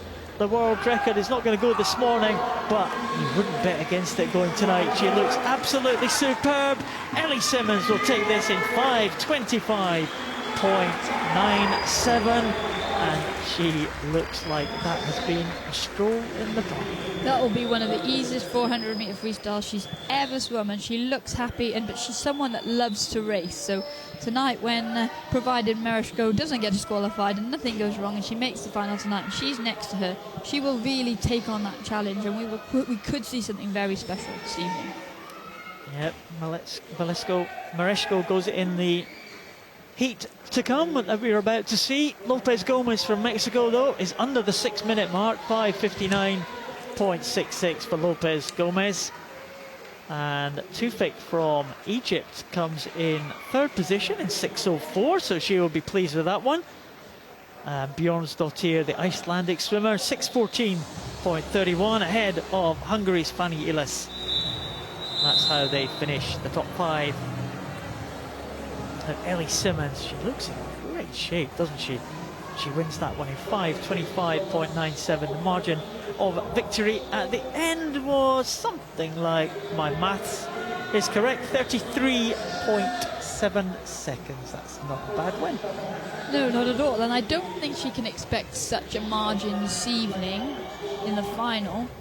But she'll, like I said, she'll take massive confidence from that. And actually, she'll go to the swim down pool now and she'll go through her swim down protocol. But actually, she doesn't even look like she needs to swim down. I'm not sure she even broke a sweat right there. Well, it's not a bad performance at all. A very good performance from Ellie Simmons. 5:25.97.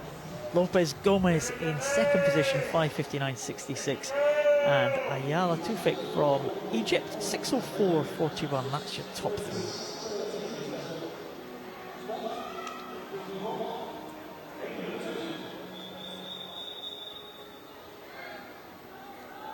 The next heat is heat number 2 of the women's 400. Nicole Turner from Ireland, Manuela Romano from Italy, Yelitseva Marishko from Ukraine, Treo Delegado from Mexico, next to Gonzalez from Mexico, Natalia Sheshtapal from Ukraine in lane number 7. Your marks. We talked about big challenges to Ellie Simmons, how she's risen to the challenges over the years. This is going to be a tough one for Ellie because the fastest entry time into this event, into this heat, is Yelitseva Mareshko from Ukraine, European silver medalist from last year, behind Ellie Simmons. I would imagine that we're going to see something similar to the heat we've just seen with Ellie Simmons, with Mareshko stretching away from the others in this field. Yes, I would expect Mareshko to dominate this race, but you'll see that she'll swim it very, very differently to Elena Simmons because her impairment is in her legs and they're just dragging behind. So she won't have the ability to change gear in the way that Ellie would. So she will be looking to settle into a comfortable but strong stroke rate because you need to set the tone because it's very hard to then up it if you're a bit off pace. She'll be looking to try and get into that rhythm in the early stages. Just keep an eye on the splits to see who is faster, Ellie Simmons or Yelitseva Mareshko. A lot of interest. Very fast split, 1:16.50, so she's a little bit faster than Ellie by a second or two from that first heat. Mareshko, well, she's inside world record pace at this stage. Romano in second position. And Treo Delgado in third position. Doromitzi Gonzalez in fourth, an old competitor of yours, Liz. Yeah, I remember way back at my first Paralympics in 2004, she was actually the last person to take a Paralympic gold medal in this event before Eleanor Simmons burst onto the scene. So her gold medal from Athens, she's very experienced, but she seems to take a bit of a sabbatical every couple of years, but always makes it back in time for the Paralympic Games. Yeah, she's a Paralympic Games specialist. She hasn't got many World Championship medals, and we were looking her record up earlier. That Doromitzi Gonzalez has got 5 gold medals from 4 Paralympic Games, but she's only got 1 gold in the World Championships, and that was 2006 in Durban. It's probably the only World Championship she went to, because obviously before the new format, we only had 1 World Championships every 4 years. If that was the year that she was sitting out, then she wouldn't be there. But look at this lead developing. It's very much the same as the heat previously. Let's have a look. Ellie Simmons in that previous heat was 2:40.68, 2:39.9 for Mareshko. So the difference between the two heats, just less than a second. And second position looks like a 15-meter lead there at the moment. Second position is Treo Delgado, and Romano in third position. Treo Delgado, of course, was silver medalist at the last World Championships in Montreal, so someone again with a good track record in this event. I think a silver medal would just be out of her reach this time, because the big two look like they are going to stretch away from the others here. Marishko, thing over there in 3:21 for Marishko at that turn, and that is slightly slower than Ellie Simmons was at that time. So Ellie Simmons, although Marishko was out a little bit faster, looks like Ellie Simmons just a little bit faster in the second half of the race. Well, you mentioned, Liz, that we did used to have the World Championships in the kind of middle years between the Paralympics. This is in effect the first World Championships we've had in the year before the Paralympics. Is that something that you think will make a difference? Will we see the performances affected by that, or are people kind of building up towards next year? I think we'll see that there's more of a positive relationship between how they perform here and how they perform next year, because obviously there's only a 12-month gap between World Championships and Paralympics. In the past, people were only 2 years through their Paralympic preparation when they went to the World Championships to compete. So yes, I think we'll see a better level of performance here, and we've already noticed that more nations are attending this World Championships than have attended previous ones. So people are up in their game because they're very convenient. They're very sure that it's only 1 year to go to the Paralympics. And of course, you can earn places for your country by performances here. So that's another aspect to it. 4:46 as she goes over that final turn. She is a couple of seconds slower than Ellie Simmons was in the previous heat. It's a massive gap though as these swimmers come back.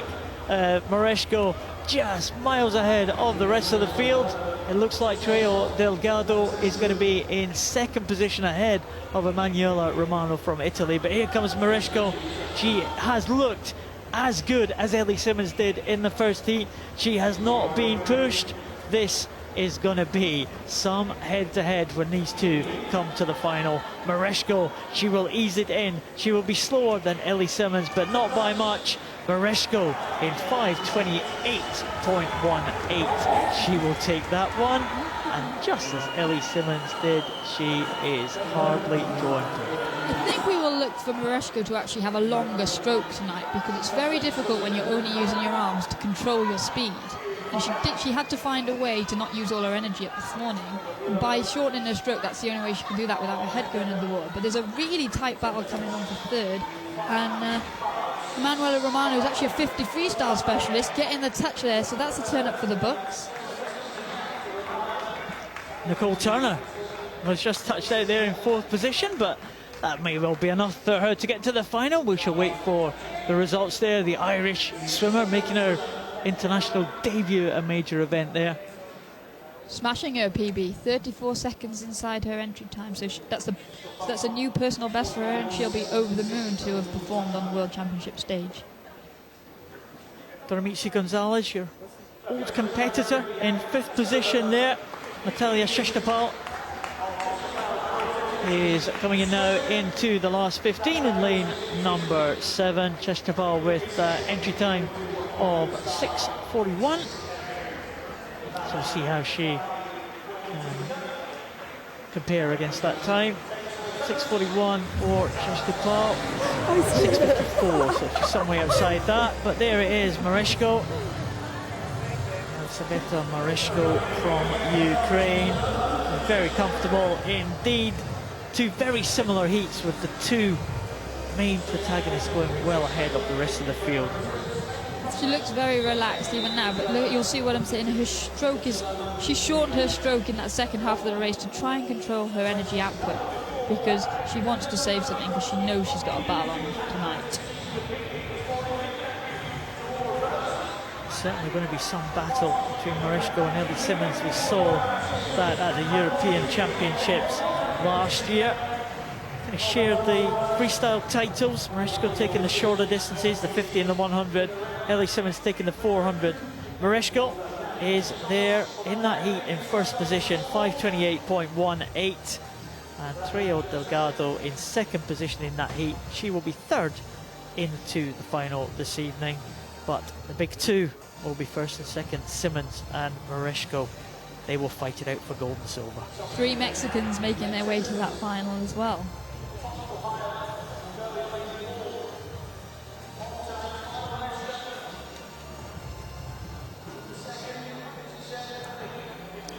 final event of the morning. It's the mixed 4x50 meters freestyle relay. Well, this is an event which has just been introduced to the program a couple of years ago. We haven't seen many of these events. It's a mixed male and female mixed classification as well. So we have 2 male and 2 female swimmers in each team. It's 20 points, which means that the classification numbers of everyone have to add up to 20 points or below. So you can have 4 S5s or 2 S4s and 2 S6s and all sorts of combinations, as long as you don't go above 20 points. Yeah, the Americans, when it was an all-men's 20-point relay, the Americans used to have an S10 in there, in the form of Justin Zook, and then obviously 3 very low-class swimmers. But I think this is going to be really exciting, because in the past there weren't that many nations that can field a men's 20-point relay or a female 20-point relay that was really competitive, whereas now it gives them that extra opportunity, so this should provide a lot closer racing. The Brazilians currently hold the world record, but as you said, they've hardly ever swum it before, and this is the first time that the nations have all come together on a global stage to see what's on offer and what they can do in the pool. Well, the Spanish won the European title last year. They'll have a strong team. You would expect the likes of Ukraine and Russia also to be strong. Brazil, of course, the world record holders. There's Julia Castello-Faré. She will be the lead-off leg for the Spanish team. Going first for the Brazilian team, Susana Ribeiro. There's Teresa Perales. She'll be on the 3rd leg for the Spanish. Of course, the teams have got the opportunity to change these lineups round for the final. Yes, and we'll see that the Brazilians, they're very strong in the lower classifications. They'll actually rest Daniel Diaz this morning, and Claudio Silva will do the anchor leg for them. So yeah, there's a good opportunity for a lot of swimmers to take part in this race. There's the 2 Spanish swimmers there at the top end, Richard Uribe and Sebastian Rodriguez. Gilemas from the USA will take the first leg.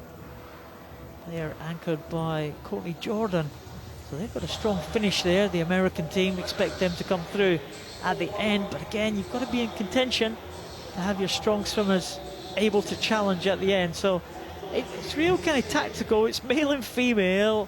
It's a different range of classifications. So you're not really going to be able to tell how this is going to pan out until the very end of the race. No, I would expect to see the lead change quite significantly throughout the race, and it's what I think the most successful relay teams will try and do is use their lower class men and their higher class females to make the best combination.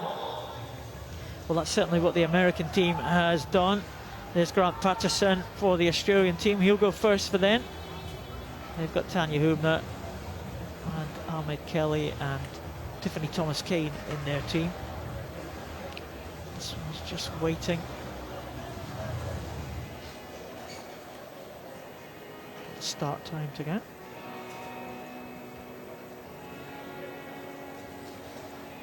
The Italian team there in lane number 3. Vincento Boni, Valerio Taras, Aniela Romano and Ariola Trimi. Aniela Romano just swum the 400 freestyle list. Maybe she used it as a warm-up because the 50 freestyle is her preferred event. She's actually world champion. So they definitely need her in this relay team, so she's worth waiting for. Well, she's on the 3rd leg. Let's hope she's recovered from that 400 swim by the time they come to the 3rd leg there. The Italian team go in lane number 3.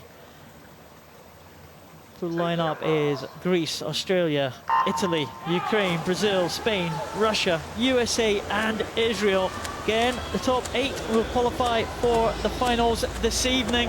And what a good start away in lane number 3. It's Yuri Bozinski from Ukraine. He's a high-class swimmer, so the Ukrainians are putting out their top men first. I think it's good to get clear water, and you'll see a lot of people do that. So it gives the lower classes less resistance to go against, and that'll be the tactic behind that. Well, Ukraine going with Olga Zvederska. That is the S3 swimmer, and they have got two S3 swimmers in this one, so they're really using the points totals in a combination where they have their strength, so they're very strong in the closing in the smaller classifications there. Lane number 8 going well. It's Israel, Ereli Halevi from Israel. She's going to hand over to Inbal Pizarro on the third leg. So Israel are going to take the lead here, but they have Ishtak Mamisvalov, the S1 swimmer, on the final leg here. Yeah, so we can expect them to probably get caught in the closing stages, because the Ukrainians are about to go in again now with Victoria Statisova, who's a strong S650 freestyler, one of her preferred events these days. And she's gone off very quickly, and now Emanuela Romano hardly had time to take a breath, back in the water, chasing down her fellow S6 swimmer from the Ukraine. Well, it's all pretty spread out here. Inbal Pizarro has still got the lead for Israel. Svatsova from Ukraine still in second position. Coming through very well, the Russian Diodorova in lane number 6, and also going well, Emanuela Romano. That's the top 4. The Brazilians and the Spanish not really featuring at the moment, but there is still that final leg to go here. Ishtak Mamisvalov from Israel, he's away, but he's the S1 swimmer. Surely they're all going to catch Mamisvalov as he comes down to this final leg. Away there in lane number 3, it's Vino Radets for Ukraine. They're looking pretty strong here, Liz. Who's your money on this time? Well, I think the Ukrainians are going to go well, but in lane number 2, Italy have got the strong S4 swimmer, Rosa Trimi, coming back and closing the gap, but I think she might run out of pool. But it is important to remember that they only have to drop one swimmer for the fight to make, because they need 8 lanes for the final and currently have 9 swimmers, so they don't have to go all out. But here's a finish, tight finish, and the Ukrainians. Did you think the Ukrainians got that? It's Ukraine that do get that in 2:35.46 ahead of 2:35.54 from Russia, and it is a European record for Ukraine, so a good performance from them. They are followed home here by the Spanish, I think, in lane number 7. USA getting in ahead. Is Mamisvalov going to just be pipped there at the end? I don't think the S1 swimmer was quite going to hang on here, and I think the Israeli team, after that great start, they went ahead, but they left it to the lower class swimmer at the end. It was all about tactics. Mamisvalov, he's a great swimmer, the world record holder at the S1 class, but the higher classifications just bore him down in the final stages. But, well, not really the big teams, the Spanish, the Brazilians that we did expect. We expected the Russians and Ukrainians to be strong, and they went ahead, and a European record for the Ukrainians. They'll be confident. Yeah, there will be a few of those nations, though, that had to field their A-team this morning, because it's the only combination they've got that's feasible. So the bigger players, like the Brazilians, like the Spanish, will look that they might change their combinations for this evening and feature a little higher up the results. There's Olga Zvederska there, the Ukrainian swimmer. She swam the second leg for Ukraine. A nice way to finish there. Their European record there for Ukraine. In first position, 8/100ths of a second ahead of the Russian Federation in second position. Italy had a good leg from Emanuela Romano after that 400 freestyle. She gets into third position, the Italian team. Spain and Brazil, they could feature tonight when the medals are awarded. They are in fourth and fifth position. And the team from Israel, with that great last leg swim from Ishtak Mamisvalov, they will miss out on a position in the final. It really came down to the wire there.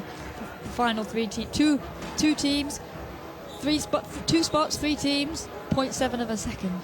Oh, it was close. It's cruel. The Australians just squeezed in there. They'll probably change their team tonight as well, the Greeks as well. And that was the final action of this morning's session. A great way to finish that European record. It has been a great performance also from this morning. The Australians have got a world record to shout about. There's some great finals in prospect tonight. Thank you very much, Liz, for your company this morning. It has been There's Andrew excellent. Mullen on a t-shirt right there. Mark Avers. It's all going to happen tonight. There's going to be fantastic finals tonight. Great head-to-heads to look forward to. I'm looking forward to some more world records tonight. We will be back. The final start at 6 o'clock. Please join us then here in Glasgow at Toll Cross. See you then.